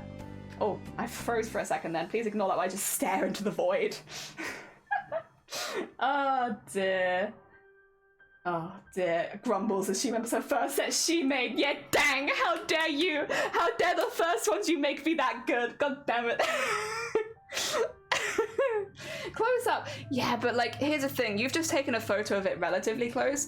If I can't see it in that photo, if you take proper photography shots, like from like where you have a whole outfit, you won't see it. You won't see it. Like, if I can't see it in that photo where you focused on the wing, like there's no way you're gonna see it in like a proper setting, you know? Oh, god damn it. God damn it. This is the only problem about having a talented community. It's like people are like, oh yeah, I did this first time. And then meanwhile, how have you managed to get it that good first time? What the heck? Oh dear. I will say they are absolutely gorgeous though. It's the kind of thing though that like, I'd almost want to buy and just, when I have like my proper stream setup, have them on the wall behind me so that I look like I'm flying, you know? But at the same time, I'd also want them to catch the light, so I don't know if that would necessarily work. Maybe I'd have to have them hanging down from something so that they could spin a little bit and catch the light. Like, I kind of want them like that. I feel like you could definitely sell them like that. So true. Yeah. When you have a talented community and like, how dare you all be so good at this first time. I'm really happy to see it and it's very inspiring and I would definitely commission them, but also... Oh dear. Oh. Honestly, it's nice to be back to smocking. Don't get me wrong, I really enjoyed making the Honkai Star Rail costume, but I had to focus so much more on those streams because I was doing stuff so quickly. This kind of slow work, oh, it's very relaxing. It's very hecking relaxing, especially in this heat, because it is pretty warm at the moment. It's pretty toasty in the UK right now. Oh dear, I bought for the first, I've never had it before, it's like a cordial? A cordial? Like, you mix it with water. I really wanted the ginger one, but they didn't have the ginger one in stock, so I got like a raspberry one. It's kind of sour. No, not sour. Tart. It's like tart, but like a little bit sweet as you finish drinking it. Kind of reminds me of like cranberry juice, to be honest, where it's like kind of tart, but then it's sort of sweet aftertaste. Aftertaste. Oh my god, hard word. Aftertaster. And yeah, it's nice. I actually really like it, and I'm really enjoying it. It's getting me to drink a hell of a lot more water, although technically, I guess it's kind of like squash. I do drink water, but like, I do often forget, especially like, because I've been doing like a lot of VTuber rigging recently, like, because I've been doing it in the background as commissions and stuff like that. So I've been doing that behind the scenes, and that's the time where generally I more often forget to drink, because I get really into it, and so I just don't. And like, yeah, having that's been helping me remember, which has been nice, especially coming into the hotter months. Me, because sometimes you can see the horns, because I put the cardboard lie in the background. Oh, that's really funny. Yeah, for the point. That's kind of cool though. I like the idea that sometimes you turn to the camera and you just have horns. Oh dear. Ugh. Oh! I need to announce a stream this week. I don't know what day I want to do it on though. It could technically be any day, Monday to Friday. Because I can't leave the house, but I can definitely do a stream. Also, Mossy, good morning. Thank you so much for the follow. It's very kind of you. So this week we need to draw a frog. we need to prepare, and we need to draw a frog for some of the VTuber streams next week. And I am thinking to draw a second animal as well. But I'm happy with doing the first animal as a frog, but I don't know what I would want to do for this second animal. For those who aren't aware, we're about to take part in a charity event called VTuber SummerSlam, which is an event that is used to basically raise lots of money for Gamers Outreach, who provide kids in hospitals, specifically with like video games, consoles, stuff like that, so that kids who have to spend prolonged periods of time in hospital can have video games to play with and connect with other children and stuff like that, so people can play multiplayer and all that kind of stuff. They do some really big game systems as well and rigs, like specific ones for hospitals, for like that they can be moved from bed to bed and all that kind of stuff. It's really good. It's very similar to the Starlight Foundation, but the Starlight Foundation kind of has more of a focus on the overall well-being of the kids, so it's also like dressing gowns, stuff like that. It drawing, arts and craft supplies. It's not just games, whereas Gamers Outreach is specifically about supplying kids in hospitals with video games and gaming consoles and all of that kind of stuff that also rigs that fit around going and attaching to hospital beds, because that is a bit more specific. Like you can't like doing like VR from bed and having that kind of stuff set up for you, so that kids still have that social aspect in their life, even if they're having to spend months at a time in hospital. So that's what Gamers Outreach does. And because I was a hospital baby, I like raising money for kids who have to spend time in hospital, because it is pretty awful and it can really stunt your growth as well. If you're having to spend like a long time in there, like how are you socializing with other kids? How do you speak with them? How do you have that kind of interaction with people your own age? And yeah, that's why I always like raising money for the Starlight Foundation. I always do the Christmas one because I think that is still, in my opinion, for me, that's the hardest time to spend in hospital. But this one I think is really cool as well, and I like that it happens just before the summer holidays. So normally the summer holidays is something that kids would really look forward to, but if you're going to spend the summer holidays in hospital, it's probably something that you absolutely dread. So the idea that this happens now and get kids so in time for them to be able to supply the kids with all the new consoles for the summer holidays, I think it's really good. So I'm taking part in that. I was actually invited to, which was really sweet, and I've had really good conversations with them so far. And we're doing that from the 21st to the 23rd. Our plan is to make a couple of community models. So they're VTuber models that you can customize. So what we'll be doing is, I'll talk a little bit more about it when we're actually designing the thing, but we'll be basically making a couple of like inanimate objects, not people. So they'll be like creatures. And then you can color them yourself. You can, we'll have it. So basically it will be a blank canvas, and then I will set up some basic ones and you can switch between those, but it'll also have the ability that if you wanted to paint it your own colors, you could, and then we're going to release a separate accessory pack. And the accessory pack will be things that you can either put on your own VTuber model if you already have a VTuber, or you can put on the community model. So this will be a free model for anybody to use. All of the links will be in the Discord once it is fully made, so people can download it. And I'll also make, a little video on how to set that model up and how you can customize it for yourself. It's basically the idea that a VTuber is a very expensive piece of kit. For most people, unless you make them yourself, it is expensive. And a lot of the time for people that want to stream but they don't want to show their face, the last thing they need is a VTuber. They need a VTuber, but they have to save up the money for it. And again, this is kind of like hopefully going to be a model that people can use while they're saving for their VTuber model to get them into streaming before spending all that money. That's the plan. And I am happy to make a frog. I like frogs, and a few people suggested that they'd like a frog, but I do want a second one. So we're going to be drawing them beforehand, which means we'll have lots of time to rig them during the event. So if anyone has any ideas of animals they'd like to see, you can either put it in chat or you can put it in the Discord. I just kind of want to get some feeling for what people would want, since at the end of the day, it is going to be a model that's given to the community. And, if nobody has any ideas, I can think of a second one. But if people have things they'd specifically like to see, maybe that would be the one that I'd pick instead. Yes. And I need to announce what days we do those streams, because I would like people to also be able to influence the design a little bit. Ah, dear. The air here in Hampshire is heavy as hell. Wish it would just rain now. I'm not enjoying this, especially as my turtle heater is malfunctioning. Oh yeah, because you're still not very well, are you? Are you feeling any better from the last time I spoke to you? Let me have some tea really quickly.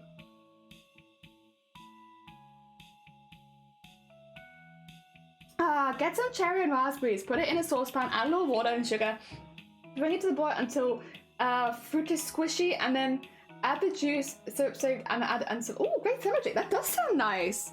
I love cooking fruit, to be fair. I made jam growing up. I like the smell of fruit just boiling in sugar. Oh dear. Ah dear. Well, I'm totally behind people raise money for causes like this. I feel the very wealthy companies should fight to be able to get a hospital ward. It is frustrating that this is the case, and I completely get you in that, I do feel like to an extent, there should be some sort of budgeting for that. I grew up in a hospital a lot of the time. No, I didn't grow up completely in a hospital, but I was in a hospital a lot growing up. And they had nothing. And also, this is another thing that I think is kind of overlooked, and I'm assuming the same happens elsewhere in the world, but I don't know, so please do correct me if I'm wrong. When I was young, because you're kind of brought into a ward, often unplanned, maybe not like, you maybe came in kind of quickly, or things got moved around, maybe your operation was postponed, or maybe it was rushed forward. So a lot of the times you'd be in hospital when you weren't necessarily expecting to be. And because of that, they'd have to find a space for you to be while you were there. And often that's not with kids your own age.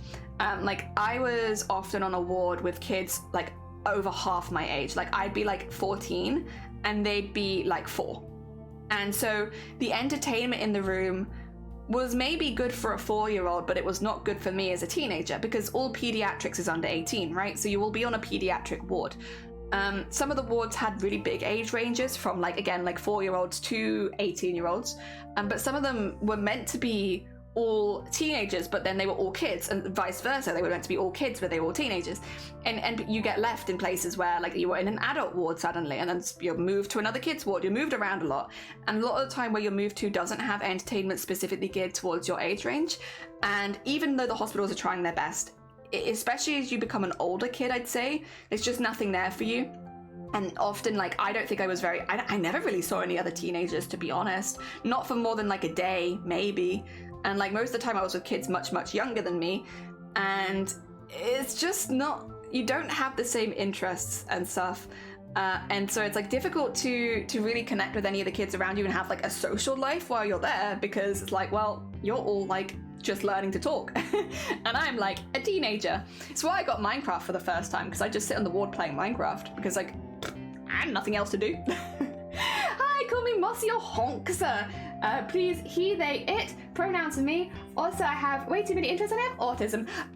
Don't worry, I call everyone they. Unless I've met you in person, everyone is a they, them. Because Twitch names don't really often give a lot about whose gender is what. Welcome on in. I hope you're doing good. Welcome. We're smocking and chatting. What about a jellyfish or I mean, I wouldn't do a jellyfish just because that feels like it's very my brand, and I don't want to force myself on other people as much as I very much like jellyfish. A goat. I do kind of like the. I don't know if I've ever tried to draw a goat, to be honest. It'd be a bit of a challenge. Oh dear, starfish. Oh, I do like starfish. I don't know if the mouth might be a little horror, but I kind of like the idea. Oh, dear, it's the age malfunction rather than the sickness malfunction. I'm much better now. Oh, I'm glad. I'm glad you're feeling better.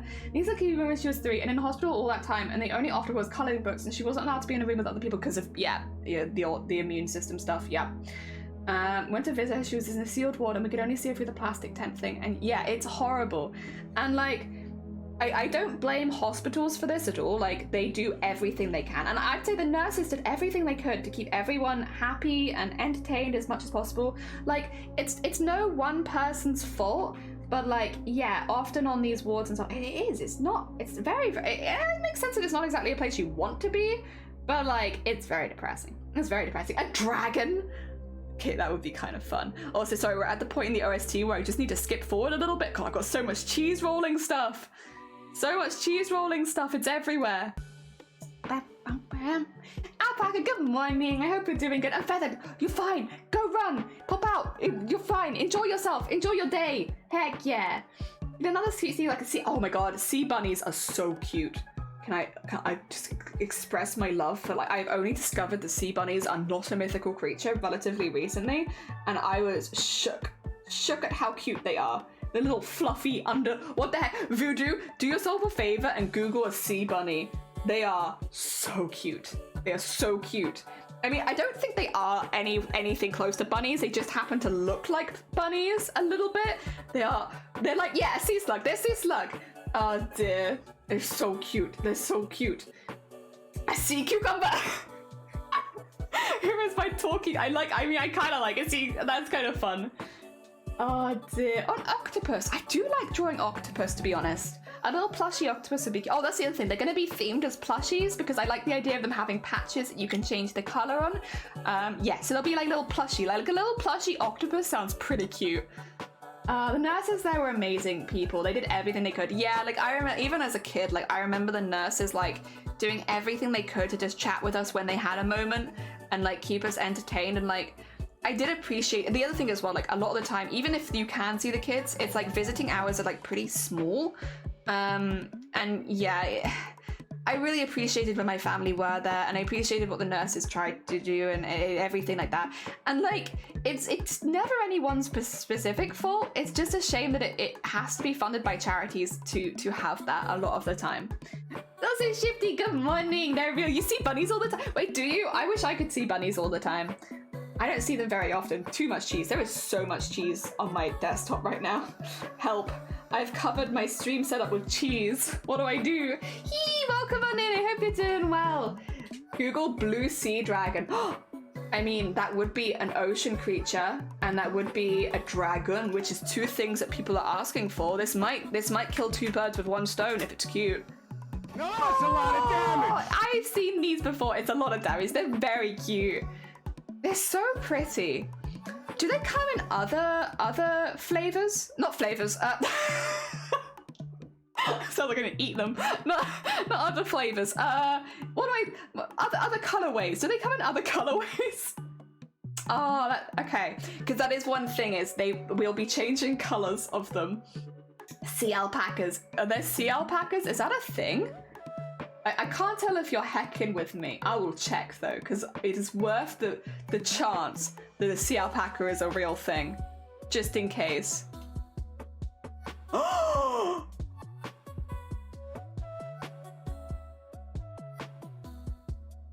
my god! Oh, I love him. I'm sorry for ever doubting you. This is the cutest oh my god. Oh my god, look at his fluffy little back. Oh, he's so... I'm too tired to see this kind of level of cuteness. You'll make me emotional. He's so cute. Oh my god. Look at his little mouth. Oh my god. Heck. Only blue raspberry. This guy also seems to be like mint choc chip only. No eating. Ledma, good morning. I hope you're doing well. You've got me getting very emotional over a sea alpaca. He's so cute. His little fluffy face. Oh my god, that's the cutest thing I've ever seen. Like, look at his little face. He's got a little mouth like... Oh, I might do a sea alpaca, maybe. I don't even know what it is, but it's cute. Oh my god. Heck. I like that. Okay, well that's high in the runnings. I do like the idea of an octopus. I might have to just see if I do 3. You have to. I might have to add an extra one, because listen, I like frog. Frog is 100%. I really like both the ideas of an octopus and a sea alpaca. They are both really cute. And he's spotty and everything. Oh my god. He would have to color change a bit. It's a sea, yeah, it is also a sea slug. Yes, it is in the family of sea slugs. Oh my god, look at his face. We can give him like a little tail wag, and like his little antennas can like wag backwards and forwards and stuff. He kind of has wings as well, which is also really, really cute. Oh my god. Okay, so basically this week we need to draw whichever plushies we're going to be rigging. So if we're doing a sea alpaca, we need to draw it. If we're doing a frog, we need to draw it, and potentially an octopus as well. We need to draw them. We are drawing them in the themes of plushies, so we're going to give them like little stitches and little patches and stuff like that. So they're going to look like they're like little plushie animals, rather than more realistic ones, because I think then you can get like a bit more experimental with the color changing and stuff like that. So basically, VTube Studio, I can actually just show you right now. With VTube Studio, you can set it up that you can change your own color. So if I, no, it's already running. Let me get to it though. I just wanna, there you go. So like I can switch my color. Yeah. So you can do this with any VTuber model in VTube Studio. you can just switch your colors around and you just save the colorways. So people, normally we have this as a redeemable alert. I don't have it as a redeemable alert right now because it's Pride Month and I want to stay as my Pride version. But like you can even add like sound effects to it. So like we have this one, which will play the Among Us sussy sound effect and stuff like that. I am just gonna go back to my regular for now. Dad, oh yeah, bisexual. also this. Yay!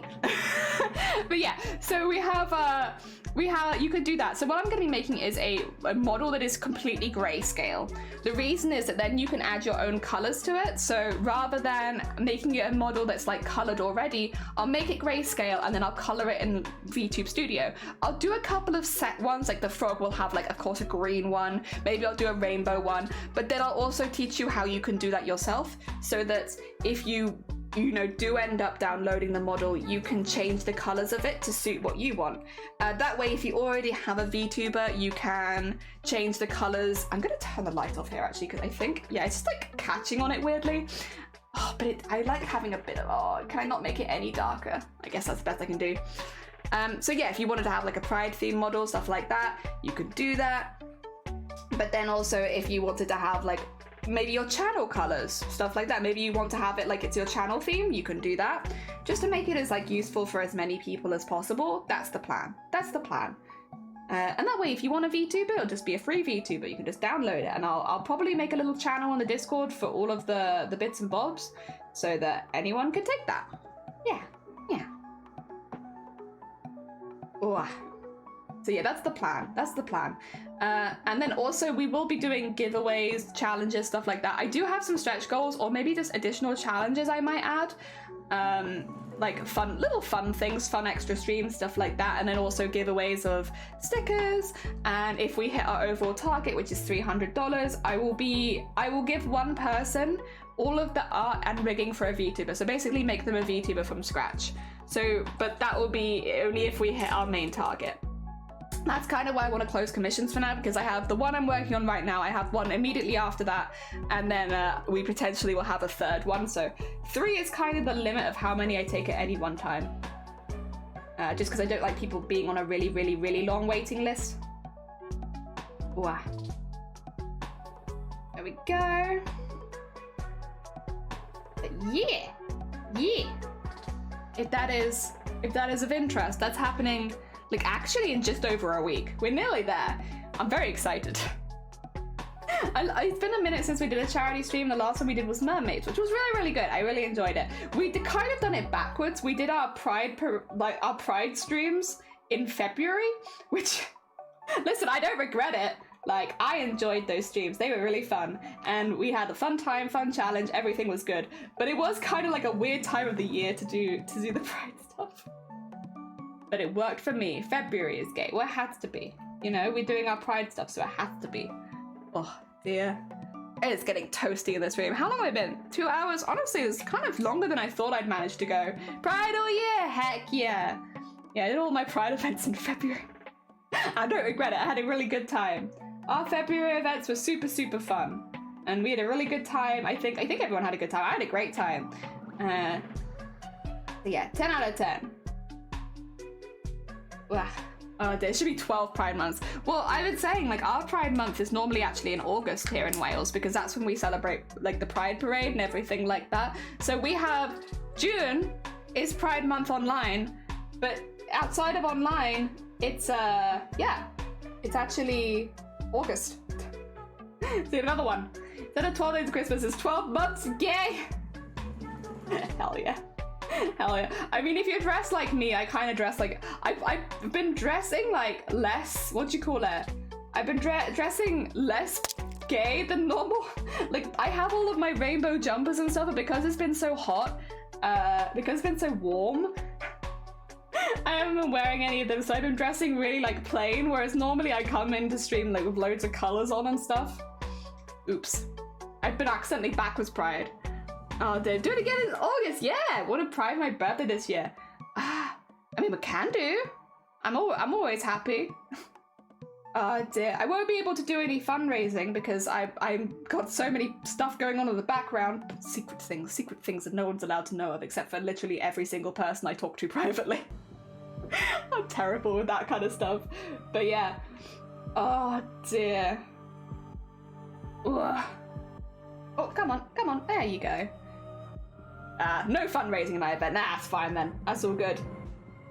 Oh dear. It's just time for rainbow t-shirts. I have some really good like the pink, purple and blue clothing. I just don't know where it is. I keep looking for it and being like, oh yeah, I should probably wear that like at the moment, but then I keep losing it. I have no idea where any of it is. Most of my clothing is still kind of packed away, so I'm going to assume it's in one of those.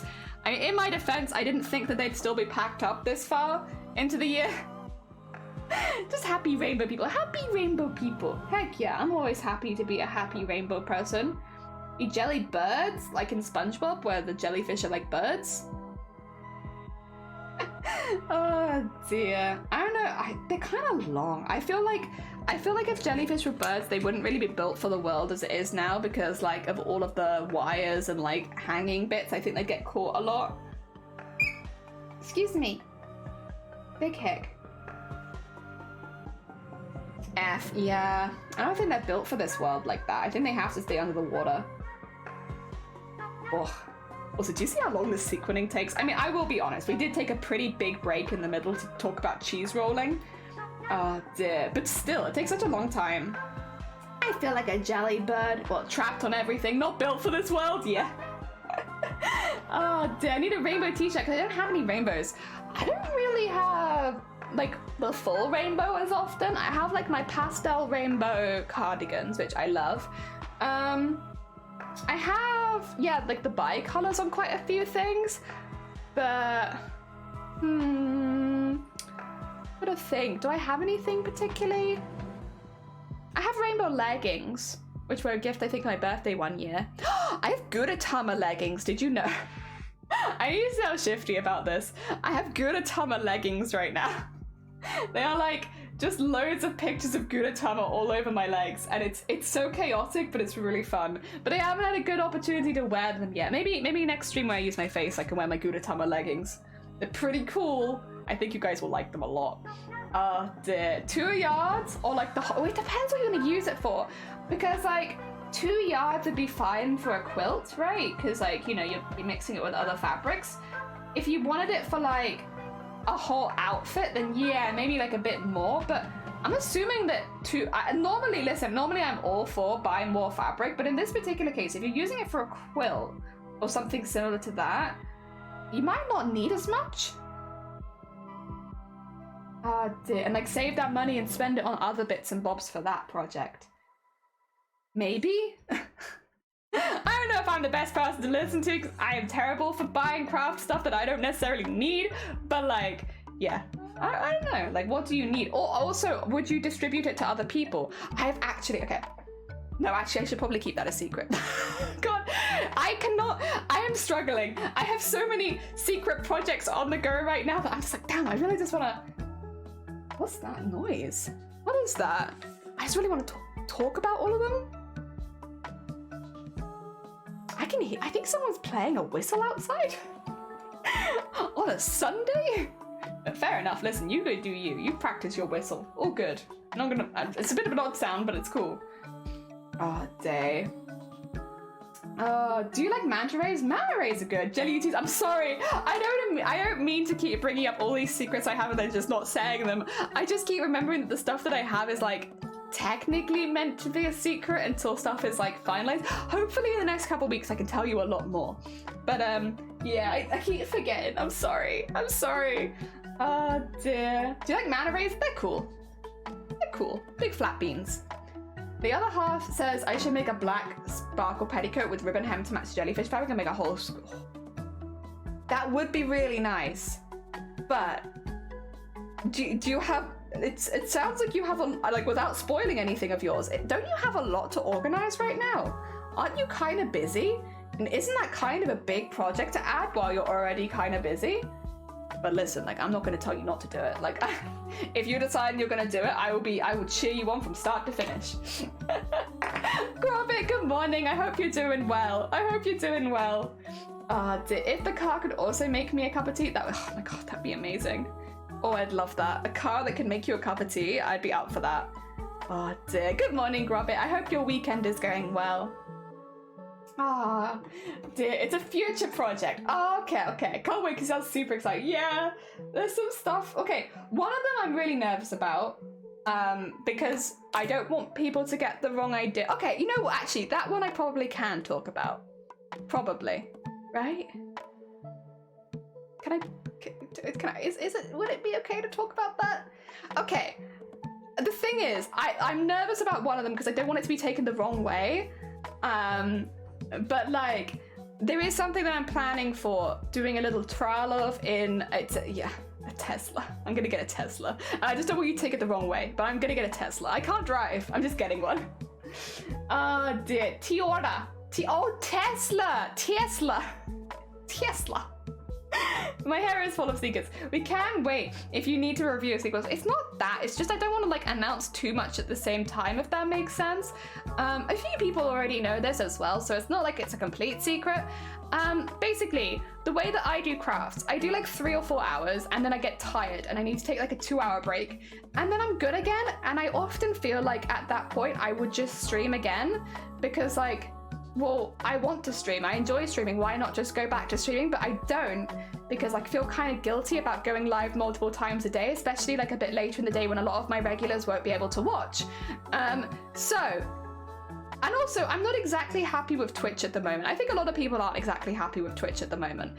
So here's what's gonna happen in July. And it won't really affect any of you because you're all going to still have the same streams. I'm not gonna be changing that up. So like I'll still be here in the mornings doing my like 3 or 4 hours. In the afternoons, I'm gonna be streaming on YouTube. I'm gonna be streaming later on in the day on YouTube. So a lot of projects might get done a little bit more behind the scenes if you're not on the YouTube side of things. So I've already set it up. I'm prepared. I am accepted. I am good to go whenever I want, really. But I'm going to hold off until July. Just because, basically, I've got so much planned on Twitch this month that I don't want things to start getting confusing because I'm doing charity events and pre-organized stuff, so I don't want to confuse things by starting this month. But next month, we are likely going to be starting a new costume, but kind of on the side, so it won't, we'll be mainly still working on the collector on Twitch, but there's a chance in the afternoon we might be working on the second costume on YouTube. Yes, so that's plans for October, not for October, for next month. Again, it won't affect you guys. You'll still be getting the same streams that you always would, and they'll be at the same times. Like nothing really changes there. It's just if you want extra streams, they'll be on YouTube. But that way I don't have to worry about going live multiple times on Twitch and pinging everyone constantly. And I kind of want to give it a go. I want to see what it's like. I'm not expecting to do well on YouTube, I will say, because there isn't a makers and crafting community really on YouTube. You can't really raid. It's just like a different thing. And like, it makes me feel not so bad about pinging everyone on on Twitch twice a day. And also streaming outside of when my normal audience can watch, because I won't have my normal audience on YouTube. It'll basically be like starting again, but also there'll be a lot less pressure on it, like especially because it will be a smaller platform. I'll be honest, I've been relatively open about this from the beginning, but I get very nervous like sometimes when there are more people watching, because this is like just from my hobby. This is something that I don't mind meeting new people, don't get me wrong. It's lovely when people raid in and I love meeting other people's communities. But I guess because there's more people here, it makes me a little anxious sometimes. So I kind of like the idea sometimes of just having like maybe 1 viewer average again and trying that again. So I'm going to go over to YouTube and just do some more like, I guess more casual streams over there. Like streams where we'll still be doing all of our big like charity events and all that kind of stuff. All the interesting streams will still mainly be on Twitch, but occasionally I'll probably also do an afternoon stream on YouTube where we do some of the more casual behind the scenes stuff, the stuff where like I normally don't do it on stream because I think it'll be too boring. I'll probably be doing that on YouTube. So behind the scenes chill and chat, yes, with minimum pressure. I think it sounds pretty good. Yeah. I've been thinking of doing a split day like that too. Yeah, I think it's just something that's like, it gives you, without having, because I wouldn't want to do it if it was going to take away from my regular streams, because then I'd feel guilty about that. But yeah, if it's not taking away from my regular streams, I think it's just like a fun thing to do while I have the time. Why not? It's a good way to get a full work day, but not push yourself like in one sitting. Yeah. It means like have like a good break in the middle where I can have like a couple of hours to like eat and relax and unwind. But then because after that, I'll normally have like a lot of energy again because I do like streaming. There's been a lot of like late afternoons where I'm like, damn, I kind of want to go live again. But I don't because I know most of my core audience won't be able to watch. And especially for costumes like Honkai, that means you'll miss like a lot of what we've done. And so I don't go live again because I don't want you guys to miss any of the interesting bits. Whereas if I had YouTube, then I could do it there.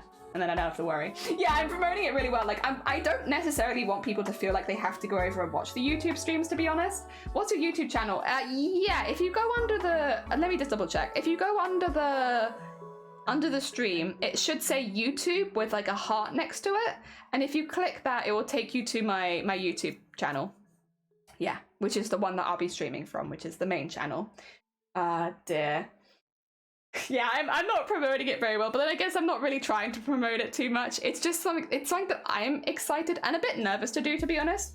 I'm excited and nervous to do it because it's like different. Do you speak Welsh? She barely speaks English? Oi, oi, oi, oi, oi. Oi, oi, oi. Wow. Rude, but relatable. Oh dear. So yeah, that's something that's going to be happening next month that I'm very, very excited about. But also kind of nervous. I've never streamed on YouTube before, but I want to give it a try because it's something that I've never done and because I have a bit more energy. Why not? Why not? Give it a go. Do some of the stuff on YouTube, some of the stuff on Twitch. It means that my costumes will come along a little bit quicker because I'll be working on them a bit more. And, you know, again, it won't necessarily be the same commitment that I give to Twitch because Twitch is the one where it's like, I try to stream nearly every single day on Twitch. I don't. I normally do 5 to 6 days a week. But like, I basically try and do every day. YouTube won't be the same. It'll be more like those afternoons where I'm like, I have energy and I want to go live again. I'll go live on YouTube instead. Yeah. Because again, I do think it'll be quite out of a lot of the people's here's normal watch time. Because, yeah. Most people here can watch like early mornings, but not so much into the afternoon. Yeah. Oh, dear. But no, there you go. And now I feel a little better that one of my secrets is out. That's one of my secrets. You're gonna pick up... I don't know. I'm really not sure, to be honest. Maybe I feel... So I don't even ping with my going live stuff right now. I don't think it @s anyone, right? It shouldn't do. Because I feel very, very guilty pinging people and having that. Yeah, no. So it posts what do you call it? The link, but it doesn't ping you. I only for announcements normally because I have pinging anxiety, where if I ping people, I get anxious. So I just never ping anyone. So I don't go live ping. I only ping for like special announcements. So if a ping pops up on me, it's normally an announcement. Whether it be like a special stream we're doing, or if I'm having to make like a big change in things, or something added to the Discord, that's normally the only time. Otherwise, I just don't. I get anxious. Oh dear. Jelly after hours, yes. Jelly flush after hours. Oh dear. I make all my pings opt in, yeah. I mean, that's probably a good way of getting rid of some of that anxiety. I wanna know. I'll probably post, I guess I can manually post it. I won't ping anyone, but there'll be like, I guess, a new post and Jelly's gone live. But it might be on the YouTube so that you can at least get the link to it. The thing is with YouTube, you schedule streams in advance a lot of the time. So if you subscribe to the YouTube, even if I don't ping it, it will normally be like timetabled in, if that makes sense. So then you can opt in if you want to be pinged for it, or you don't opt in if you don't want to be pinged for it. That is the thing that YouTube does quite well, I guess, is that it has the scheduled stuff. It's called YouTube. Yeah, YouTube. Oh dear. So yes, that is something that I am planning and that I'm excited about, and I'm excited to give it a go.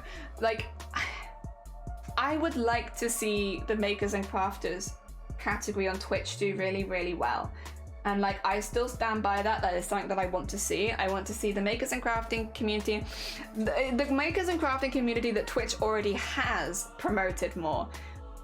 Because it really surprises me so when you meet people on Makers and Crafting and Twitch, there are some actually like very much standout creators here, people that are like experts in their field, people that have won big awards.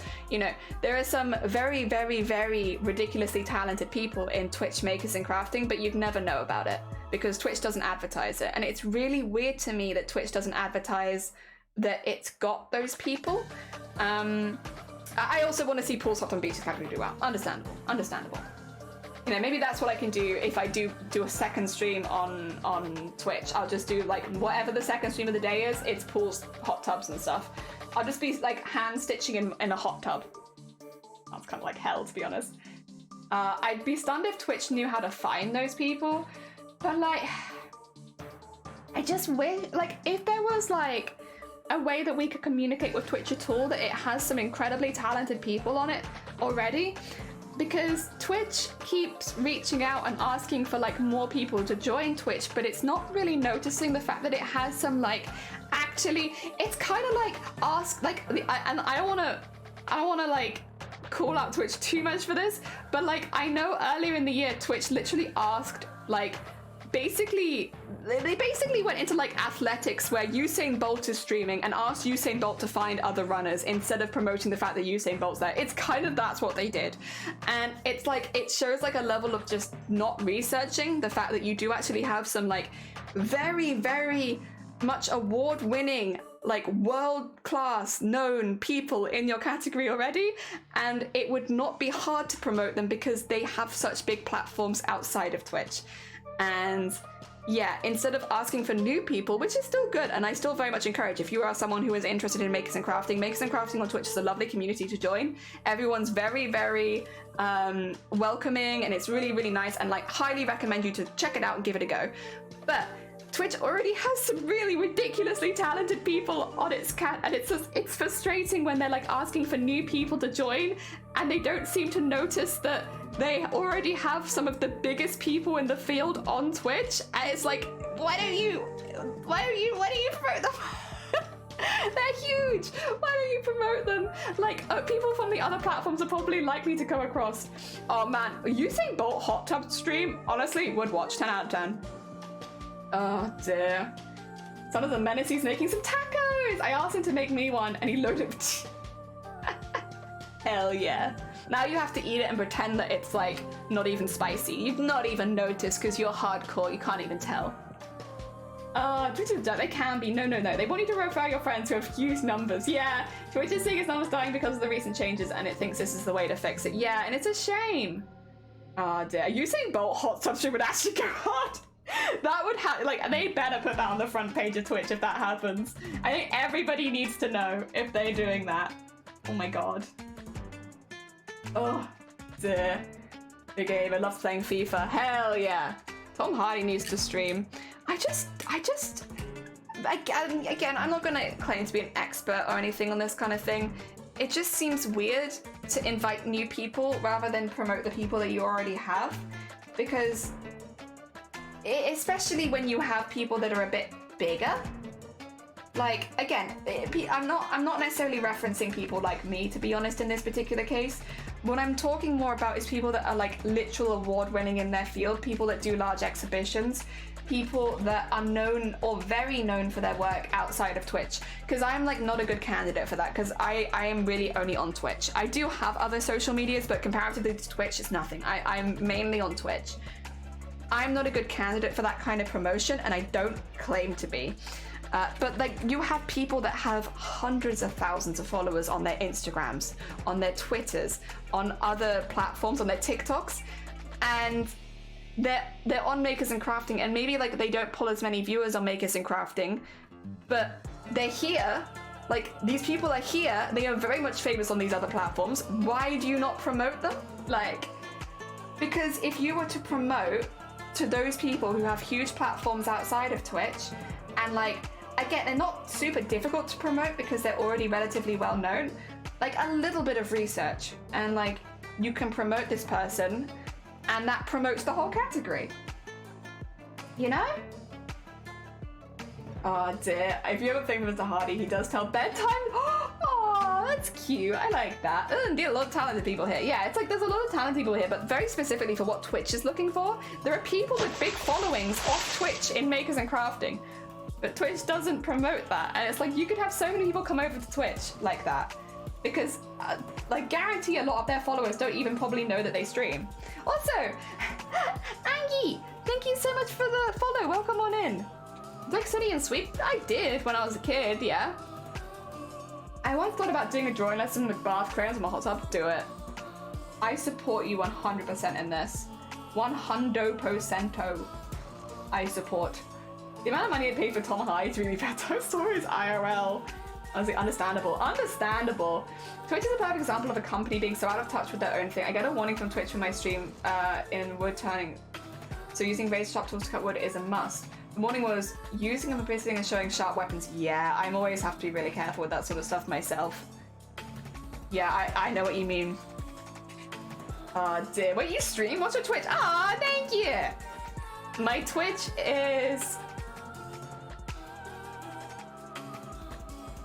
Who can I promote that's not me? Oh, I could just do... My Twitch is Unpredictable Artist. There you go. Yeah, Unpredictable Artist. That's me. Hello, hi Angie, welcome on in. I hope you're doing well. We are doing some smocking at the moment. So this is part of a much bigger project we're making. Each of these strips takes 20 to 25 hours to finish. So they are very, very long pieces, but they're very relaxing. Like it's, you know, you don't have to think too hard. You can just sort of chat and smock and it ends up looking really pretty. We're adding the sparkles right now. Sorry, my light is just catching it a lot, but there should be some sparklage. A little bit of sparklage in there, like a little shine, a little sparkle. Yeah, like look at that, there's a little sparkle. It's starting to catch a little bit. It takes a really, really long time, but it's relaxing work. So like, I'm happy for it to take a long time because I get to just sit here and chat about cheese rolling and like, I'm not really focused too hard on what I'm doing. I just chat about cheese rolling, it's good times. I like that. I did do, you should thanks, Unpredictable. So I was doing a few years ago, I got so sick and tired of people commissioning me to make them pens. Once the pen is made, they cancel and ask for... Oh yeah, no. No.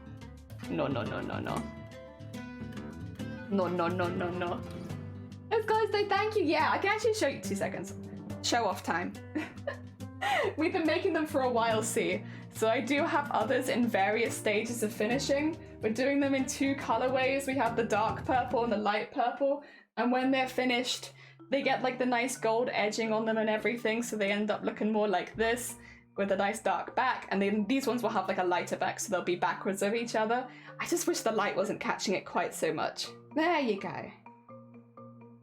Sorry about my lighting today. It's not ideal. There you go. You gotta see the detail. Yeah, we've been going for it. Hardcore smoking all the day, every day, smoke. Ah dear. When did the cheese rolling discussion start? Honestly, relatively early in the stream. If you're interested, you can definitely Google it. Like there's on YouTube lots of videos. The last cheese rolling was in May, like just gone. So there are quite a lot of newer stories about it. The story that in particular I thought was really funny, but is honestly so classic for cheese rolling, is that the winner in the women's category, she woke up in a tent and someone was like, "You won!" Because when she crossed the finish line, she was already unconscious. Oh dear. It's such a dangerous sport, like so dangerous. Oh dear. Never ever set fire and you cannot prove otherwise. Good. God, unpredictable arsonist. What is a YouTube? It's a YouTube ripoff. Yeah. It's like the you know, it's just another YouTube rip. Personally, I'm on YouTube. Yeah. I should be. It's so pretty, thank you. It's worth all the effort, and like I don't need this costume to be finished until November 2024. So like I've got plenty of time to spend on all of these little details if I want to, because it's a really, really long deadline for the costume. I'm sure it'll catch up to me at some point, but for now I have lots of time. So I'm gonna spend all the time I like adding all the sparkles I like, and then maybe I'll regret it later, but for now I'll be fine. Oh dear, YouTube sucks, like the American ripples. Yeah. Need YouTube. Zero tomatoes is taboo. You have to say... What? Wait, what? Oh my god. Oh my god. Wait, I've not even heard of this program. Then again, I don't really watch television, so is it surprising? Probably not.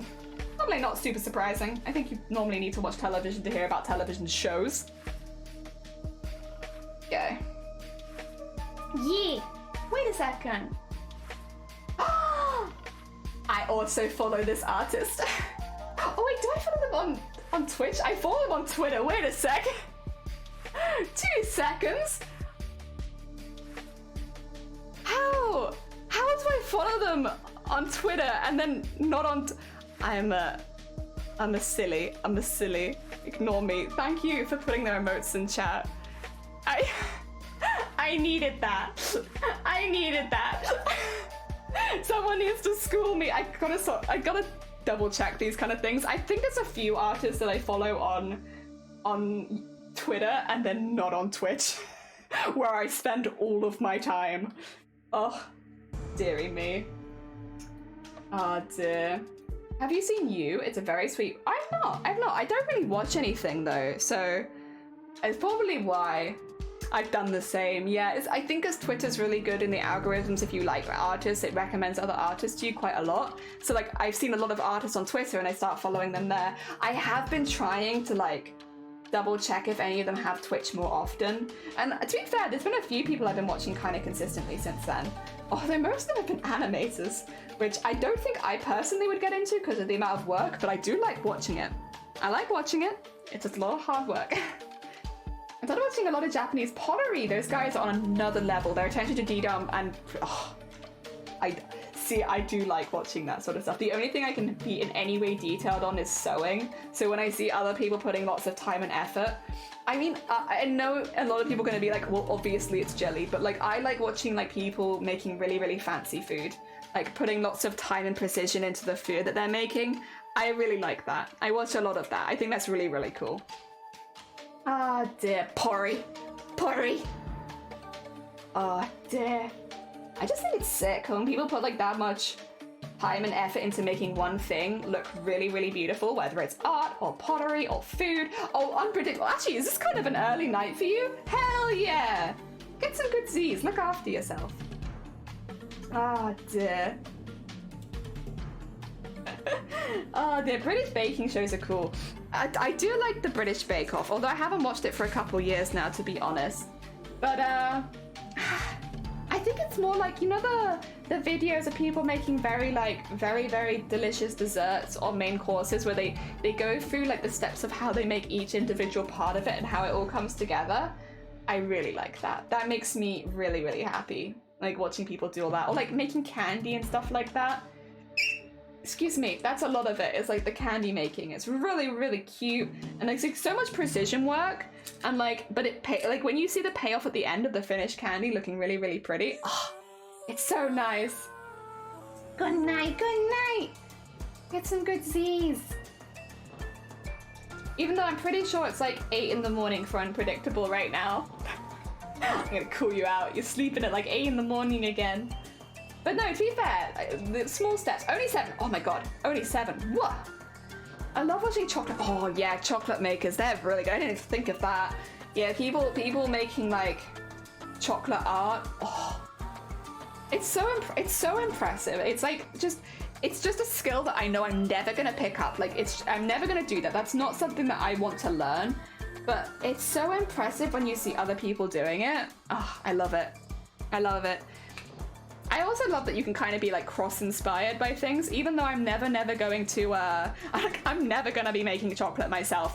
Not me. But I like watching other people do it, and then sometimes it inspires with my own art. Even though I'm never gonna do that ever. Like I have migraines. Hell, I can't eat chocolate like that. You kidding me? Absolutely not. Jellyfish model very cute. Thank you. Yeah, no, I do art and rigging for VTubers, but like I do like a bit more cartoony and like. What do you call it? Like chibi-esque, but not quite a chibi. Like halfway between a chibi and a regular model, I guess. A bit more cartoony. It means you can be like really expressive, but also like really smug and stuff. Like, good for gremlin. If you want to be a gremlin. Oh dear. I will say this isn't my usual colorway. I'm gay at the moment because it's Pride Month, but normally I look like this. I'm bisexual. Gay! Normally I look like this. I'm more like glowing slime ethereal. But it's gay month. But yeah, this is the nice thing about being a slime. Like, canonically, there is good reasons for me to just randomly change color. Because, like, technically slime could be made of anything. Slime could be made of blood, for instance. And now I am a blood slime. Slime could be made of radioactive substance. So,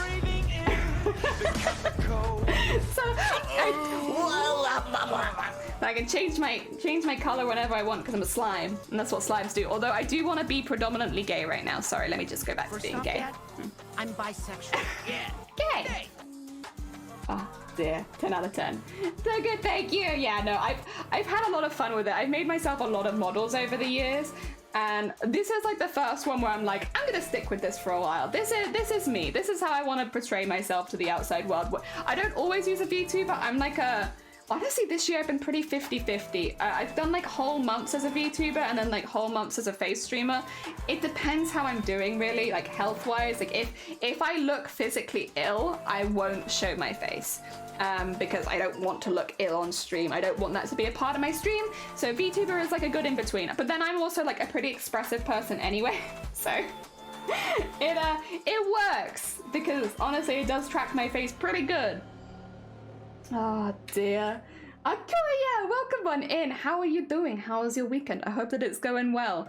We have been smocking more smocking. We're back because we finished the Honkai Star Rail costume. We finished it in 3 weeks, or just over 3 weeks. 3 weeks and a day, which is like kind of a very... I think that might be actually the quickest costume I've ever made. Other than like the 1 day build challenge, I think...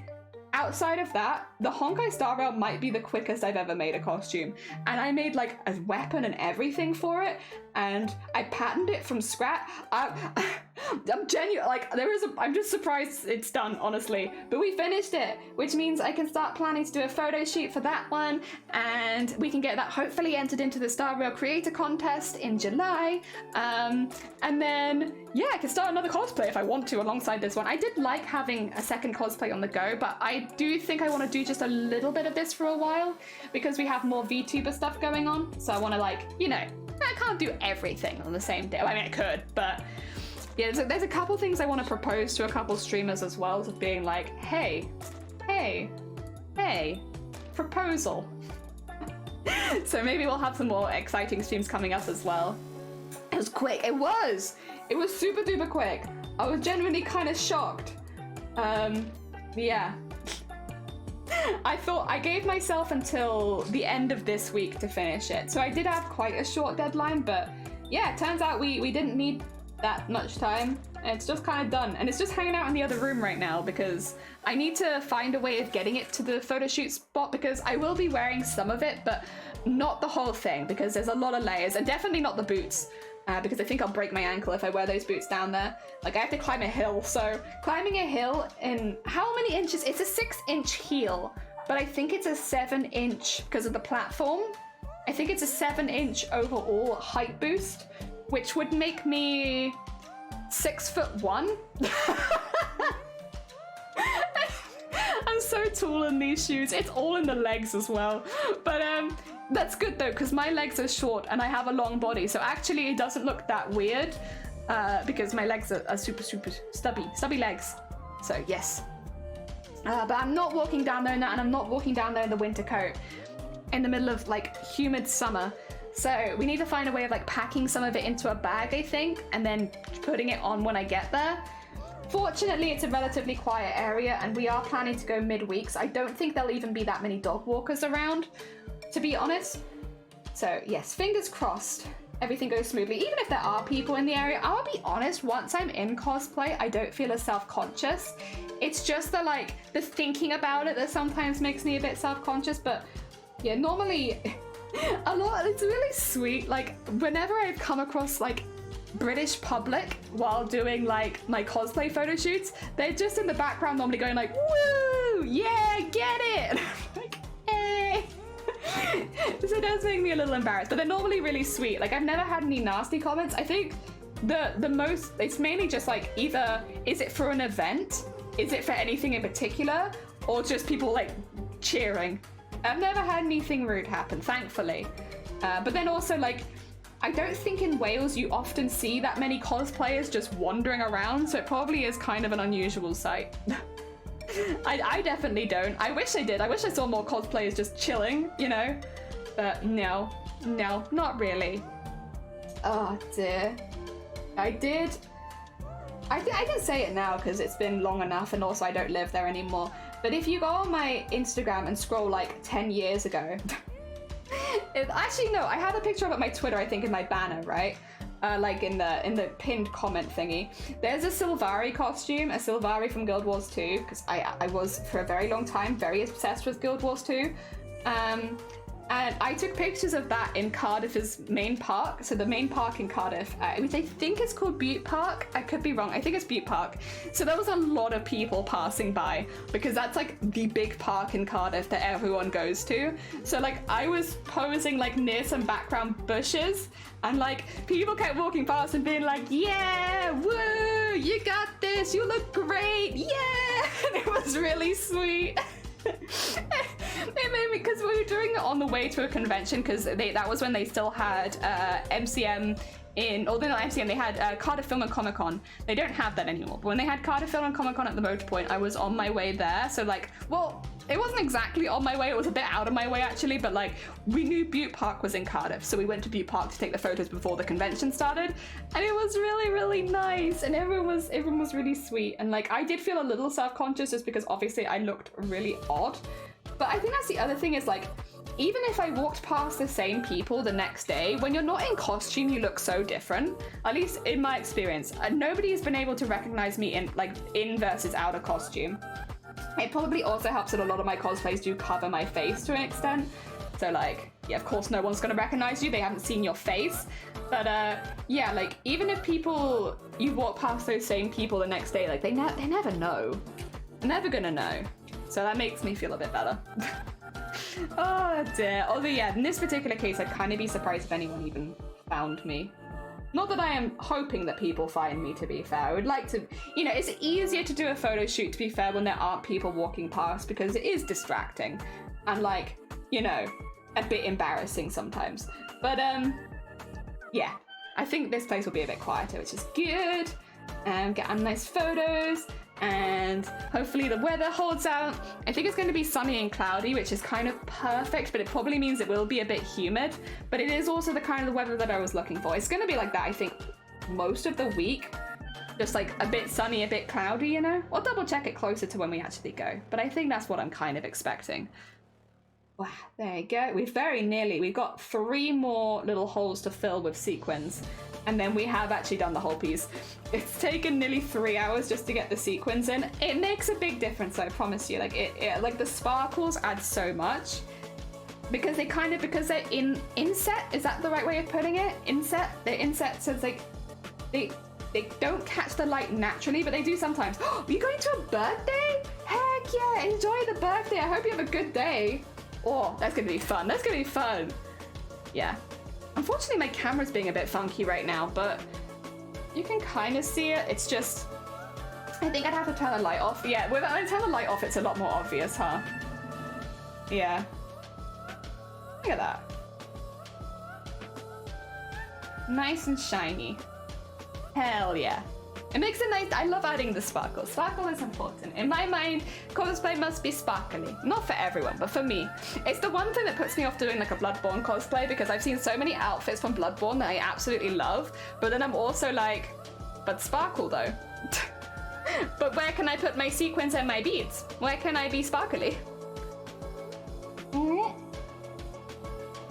Sorry, my character like goes a bit wonky when I drink from a mug, but I wish to drink more tea.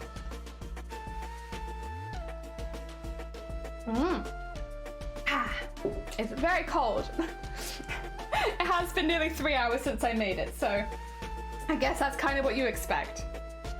Oh dear, I'm kind of surprised I've been able to go for nearly 3 hours, to be honest, today. I woke up feeling really, really sleepy, so I was like, I'll probably stream for like an hour or 2. I can't imagine going for much longer, but I think it's the cheese rolling. Honestly, it woke me up. Seeing everyone rolling down the hill going for cheese, like nothing wakes you up quite like watching cheese roll. Oh dear. All right. Hopefully this should be the last thread I need, I think, to finish this piece off, because it's just a few little bits that need sequins still. I have a lot of sequins now as well. I did actually run out of iridescent sequins before we started making the Honkai Star Rail costume, but I bought tons because I was like, if we've already run out and I haven't even finished half of them, because at that point I hadn't. If I haven't even finished half of them and I've already run out of iridescent sequins, this is not boding well for the rest of the costume, because I also want to use iridescent sequins on that. So yeah, I got loads now. I am stacked up on iridescent sequins. I probably still will need to get some a little later, but as long as it's not anytime soon, I don't really mind. Because yeah, I think it's just the buying them again after only having worked in the costume for like a month was like, I have vastly underestimated how many of these I am going to need. Especially, I think as well, because I wasn't planning originally on using them on both sides, but then that's how that's worked out looking. So, and I think it looks best like that, because it looks really nice. Don't get me wrong, and I like it on this side, but the iridescent sequins on the black, like look at that. I mean, the black does also have the embroidery in the middle of it, which does make them pop a little bit more. But like, look at that! It's so cool. I love it. So yeah, I do like it on the light purple as well, but I really like it on the dark purple. Excuse me, sorry. Lots of hicks. Oh dear, what did I go for lunch today? Just out of curiosity. I know we have pizza later, which I'm very excited about, but I think, what is it? Noodles? Probably noodles. Probably noodles. And you know what? I like having some spicy noodles. Something about having spicy food on a hot day. And like maybe it doesn't actually sound that appealing, but I always find that after eating the spicy food, I feel like I've cooled down a little bit. And then I can have ice cream afterwards as well, which is like a triple win.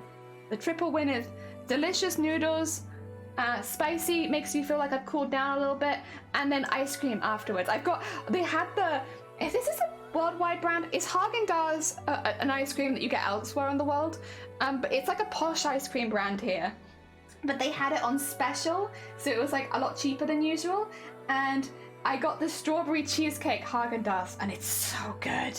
It's got like little chunks of frozen cheesecake in it, and it's so nice. Like, I would only ever buy it when it's on special because it is very expensive normally, but oh my god, it's so good.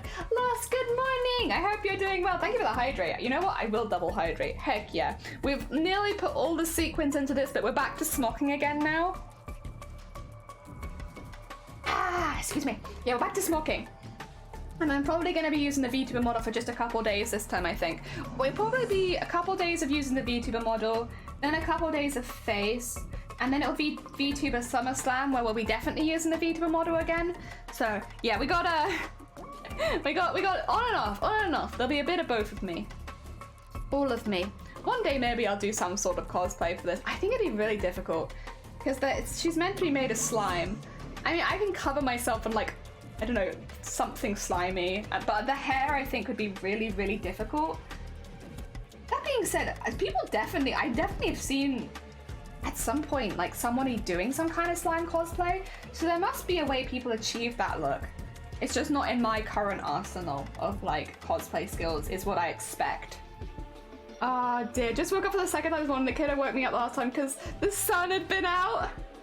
Aww, they wanted you to see the sun. That's kind of cute though. Ah dear, I will say I think I've been seeing the sun a little too much. All my freckles are coming back. I haven't had this many freckles for a long time. I guess the nice part of that though is it means I'm going outside more, which is a positive, because I really have been in the house for like 5 years, maybe a bit longer. I know it was a couple years pre-pandemic that I'd basically been on lockdown, so I've been in the house for a long time. Nope, she just wanted me to cook for her.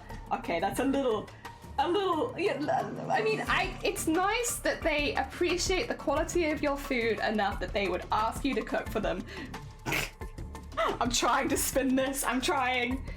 Hate this time of year. While on winter, the temp is at a better stage of minus. Yeah, for cosplay as well. Like, because I am predominantly a cosplayer, I do find that it is more comfortable to get into cosplay in the winter months generally, because cosplays, I think, generally just do run a little bit hotter than your regular gear. Especially if you're someone who wears like wigs and all that kind of stuff, because it's just an extra layer on your head, and your head's already kind of warm. So yeah, in the summer, unfortunately, most of the conventions are in the summer, but I do think cosplaying generally is like a little bit more fun in the winter. Personally, you're used to it. Aww. I still think it's sweet that they trust your cooking enough that they want your cooking. Oh dear. Used to love hot weather, but I've enjoyed Afghanistan 3 times summer. I hate hot weather. Yeah, fair. I like autumn. If I had to say, like, out of all the months, because winter I don't tend to do very well because I have like a couple of issues with my internal organs. No, with my lungs specifically. So I tend to pick up a lot of lung bugs in the winter. So I hack up every single morning. It's kind of grim. So winter I like because it's better for cosplay, but it's probably not the one my body is most suited to. Spring I get hay fever. I'm allergic to grass. Screw grass. Honestly, grass sucks. Hate it. Not a keen. Very allergic. So I get hay fever in the spring. Summer is actually okay for me. I don't hate it or anything like that, but I think autumn is optimal because it's not quite cold yet, and my lungs have had the summer to do pretty well. So it's not too hot, not too cold. I don't have like the issues with, like, I know some people get the hay fever in the autumn because of spores, but luckily I've never like had those issues. So like I don't have hay fever, the temperature is good, and it's Halloween, which is a holiday where everyone dresses up, and it's my birthday. So autumn is, I think, for me, number one.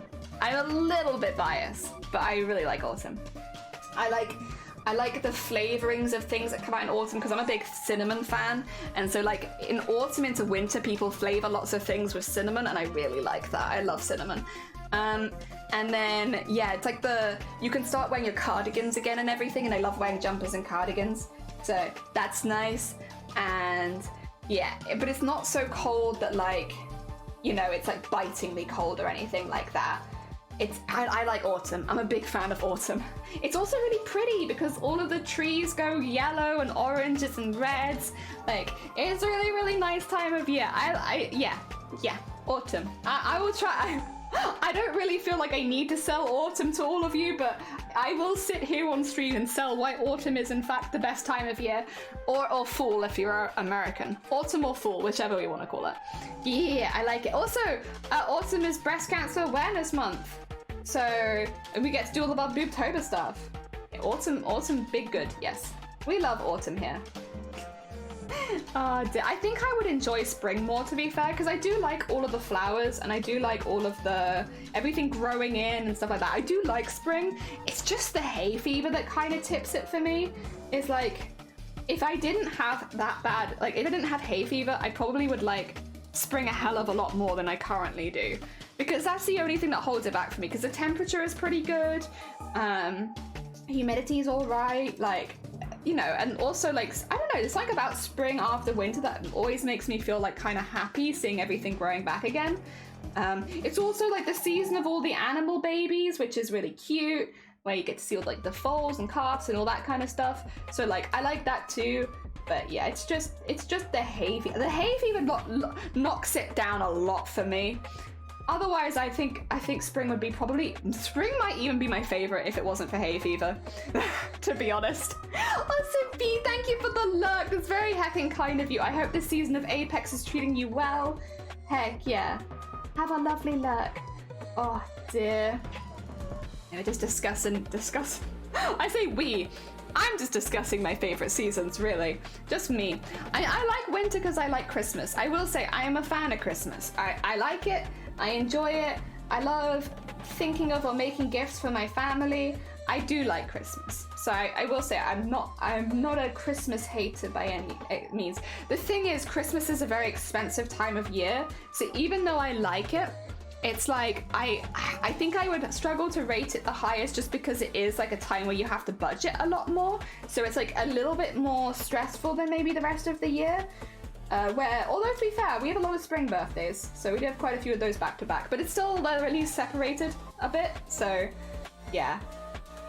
And then summer, I like summer in other countries. If I could go on holiday every summer to somewhere where they have more of a dry heat and air conditioning, I would probably enjoy summer a lot more. But summer in the UK specifically is a bit ugh. Yeah, like if I had the money and I could go abroad every single summer, I would probably enjoy summer a lot more. It's just, yeah, summer here is not my favorite. Because honestly, otherwise, like I would say like every year I'm always like, yeah, I don't like summer, but like when I think about it, it's like, no, it's not that I dislike summer. I dislike British summer, very specifically. Because when I have been abroad in other countries during the summer months, I've loved it. I've loved it because like there are places you can cool off. There are places with air conditioning. Like most of the inside places have air conditioning and it's like, oh hell yeah. Like that's so much better. And like it means that I can enjoy the sun and the heat at my own pace. But not not in the UK, no. The other thing is, technically, I think a lot of places do have air conditioning, and like I know the place that I worked had air conditioning and it broke every single summer. Like as soon as it got hot, it broke every single year, which meant that we not only did we not have air conditioning, there were years where our air conditioners were broken to the extent where they were pumping hot air into the building during summer, and you're just like, this is actually hell. Like this is actually hell. I actually, last year, I remember talking about it on stream because it was kind of like, it was one of the tipping points for me leaving my last job. I got heat stroke at work. Like I got full on heat stroke. And I wasn't the only person who got it either. But yeah, I got heat stroke while working. And that should, when you're working inside, you should like not be getting heat stroke. Like that's not, yeah. So yeah, I remember that being one of the catalysts for leaving my last job, because it was like, this is kind of ridiculous. Like there comes a point where you care about your staff so little, and heat stroke can be really, really dangerous as a thing. I also, when I had to leave, because, and this is the other thing that again kind of annoyed the heck out of me, it was really obvious that we had heat stroke. It was obvious that me and the other people working where I was, like in that room, it was a lot hotter, because it was just like basically a point in the building where like air just stood still. So our room was hotter than the rest of the building, but we had to work in it. And while we had mentioned the fact that this was going to probably become an issue, nobody listened. And so not only, yeah, was I getting heat stroke, other people that I was working with was also getting heat stroke. And by the end of the day, everyone in our department had to go home because we'd all had heat stroke, and none of us got paid because they said, other people can work in it, so you should be able to too. Like, you're not actually sick because not everyone is sick. And so not only did we have to leave with heat stroke, we weren't paid for it. And we were told that we'd have to either work back those hours or take them unpaid, which I'm like, that is actually mental. Like, and the fact that they were allowed to do that because they said like it was just us making it up, and it's like, you know, like there were people that were full on vomiting. Like it was getting to the point of like actually people constantly throwing up because of heat stroke. Like for me, I think I fainted twice. Like it was awful. And then like by the time that I was like getting home, because I had to catch the train home, I actually had to be helped around the train station by one of the guards because I was so unwell. And it's like, yeah, no, we weren't faking that. But they were like treating it like it was like mass hysteria or something, like, you know, one person got ill so everyone got ill. It's like, nope, no, we all worked in the same place and we all got heat stroke. So yeah, I left that job pretty soon after that because it was like, first of all, my health wasn't that good anyway, but also like, I just, as much as I loved that job and I loved the people I was working with and I loved the other members of staff I worked with as well, like the idea that a situation like that could happen, and had happened before as well, and it was just like, yeah, no, this is not a safe place to work anymore, so I'm going to leave. Yeah. Oh dear, my workplace is small metal unit that is always cold, lovely in the summer but horrible in the winter. Oh, yeah, I'm assuming, are you like one of those people that has like a blanket, like a work blanket? I know when I worked in a call center, a couple of the people would have like work blankets, like blankets that they just left on their chair at work in the winter so that they could wrap up a little extra warm. Oh dear. Little work blankets. I didn't work in the coldest months there because I started just after, but I saw people's work blankets. I saw them just layer up with coats and hoods. That's fair. That's fair. It sucks that it gets that cold though, and like that you have to work through that. Like that's still not ideal. It's not exactly. It's I guess a little different. Maybe if you work in the elements, if you work outside, you can kind of expect the weather to sometimes be pretty bad. But when you're working inside, you kind of expect like a, what do you call it? Like a reasonable temperature. Like maybe outside of working in like a freezer, you expect a reasonable temperature. At least I do. Maybe I'm asking for too much. That's too much to ask from retailers to work in like under 30 degrees. Oh dear. That was the other thing at my old workplace is you had to wear, if you were wearing like a skirt, you had to wear tights. They were very, very like careful about stuff like that. So we would be working in plus 30 degrees and we'd be wearing black tights. And it's like, this is ridiculous. Like, no wonder everyone's getting heat stroke because we're not allowed to like take our tights off. And you know, I do remember the one day though that they did let all the women take their tights off, and it was like a mass exodus of tights. The one day on shift, it was so hot in the entire building, like not just in our room, but like everywhere. They actually shut our room off, which is what I think they should have done the other time, but they didn't for some reason. Maybe a different manager. But yeah, they actually let all of the women take their tights off, and it was like everyone was immediately like rip them off. And like, I'm not being funny, my tights were damp. I think most of the girls' tights were damp. We were having to drink like constantly because we were sweating so much. It was horrible. It was like, it's like working in an actual sauna. Oh my god. There were so many, like not so many days like that, but it happened at least like one time every single year. Like the air conditions would break and it would just pump hot air into the building and it was just hell to work in. So I'm kind of glad that I don't work there anymore, because coming into these hot months, it's like you're always just waiting for the day that it all breaks. Creates, welcome on it. That's not creates. Danny, excuse me, I'm confused. Danny, welcome on in. I hope you're doing all right. I hope that the books are going good. We're talking about like bad working conditions, although now that conversation's kind of over. Guess who just finished their sequening? It was me. I did it. I finished the sequening. Oh, let me just tie my stuff off and I can show you the sparkle. The sparkle. Ah dear. Almost finished another book. Heck, what number is that now? What are we at? What are we at? Are we over the 50 book mark yet? So I feel like you're up to your goal to 100, right? And since we're about halfway through the year, yeah, you're right on track then for finishing 100 books this year. Also, look at this. Look at this beautiful sparkle. Like, I know it's like a little thing, I guess, and like it takes a really long time to add, but like the sparkle behind there, I just love it. I love it. It's so nice, and it just catches your eyes pretty. It draws you in. I love it. It makes the bits on top pop out even more, in my opinion, as well. We do need to go through and embroider some white into it, but I'm not exactly sure my white is. And to be honest, I am kind of flagging. It is feeling like this is a good time to end the stream for the day, I think. So what I'll do is stick around, don't pop off. We'll find another stream and we'll send you all to that. 110 is the goal? Oh my god, has it gone up? Heck, it got bigger. It got bigger. All right. 2 seconds and I'm gonna find someone to send you all towards. I think we have quite a few options right now. We do. Oh my god, we have so many options. Wait, actually 2 seconds. Just let me double check something. There's one little teeny tiny thing that I would like to check.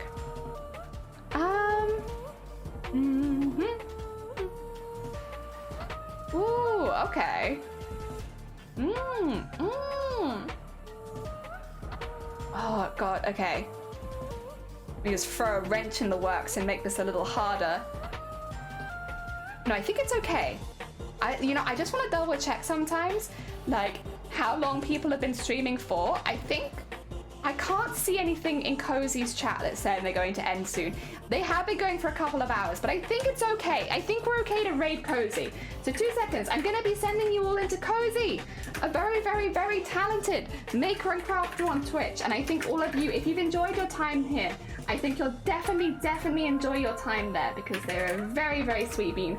I just wanted to double check that I didn't think that they were going to be finishing. At the moment, I believe they're doing needle felting, and it sounds like they're making a turtle, which sounds good. No, hope you have a lovely day. Thank you for popping by, Angie, and thank you everybody else who popped by today. Tomorrow we'll be doing, I'm gonna guess more cosplay, but I would really, if I'm feeling a little better, I'd maybe like to do a half and half stream tomorrow where we do cosplay in the morning and then we'll maybe do some art in the afternoon, but we'll see how it goes. I don't wanna promise anything, I'm not sure how it goes, but at the very least we will be back tomorrow doing some cosplay. If you fancy, grab a raid call. It's a really good way of sending some love to another channel, and I'm gonna send you all over to Cozy. Enjoy the rest of your weekend. Take care. Bam bam bam bam bam bam bam bam bam bam bam bam bam bam bam bam bam bam bam.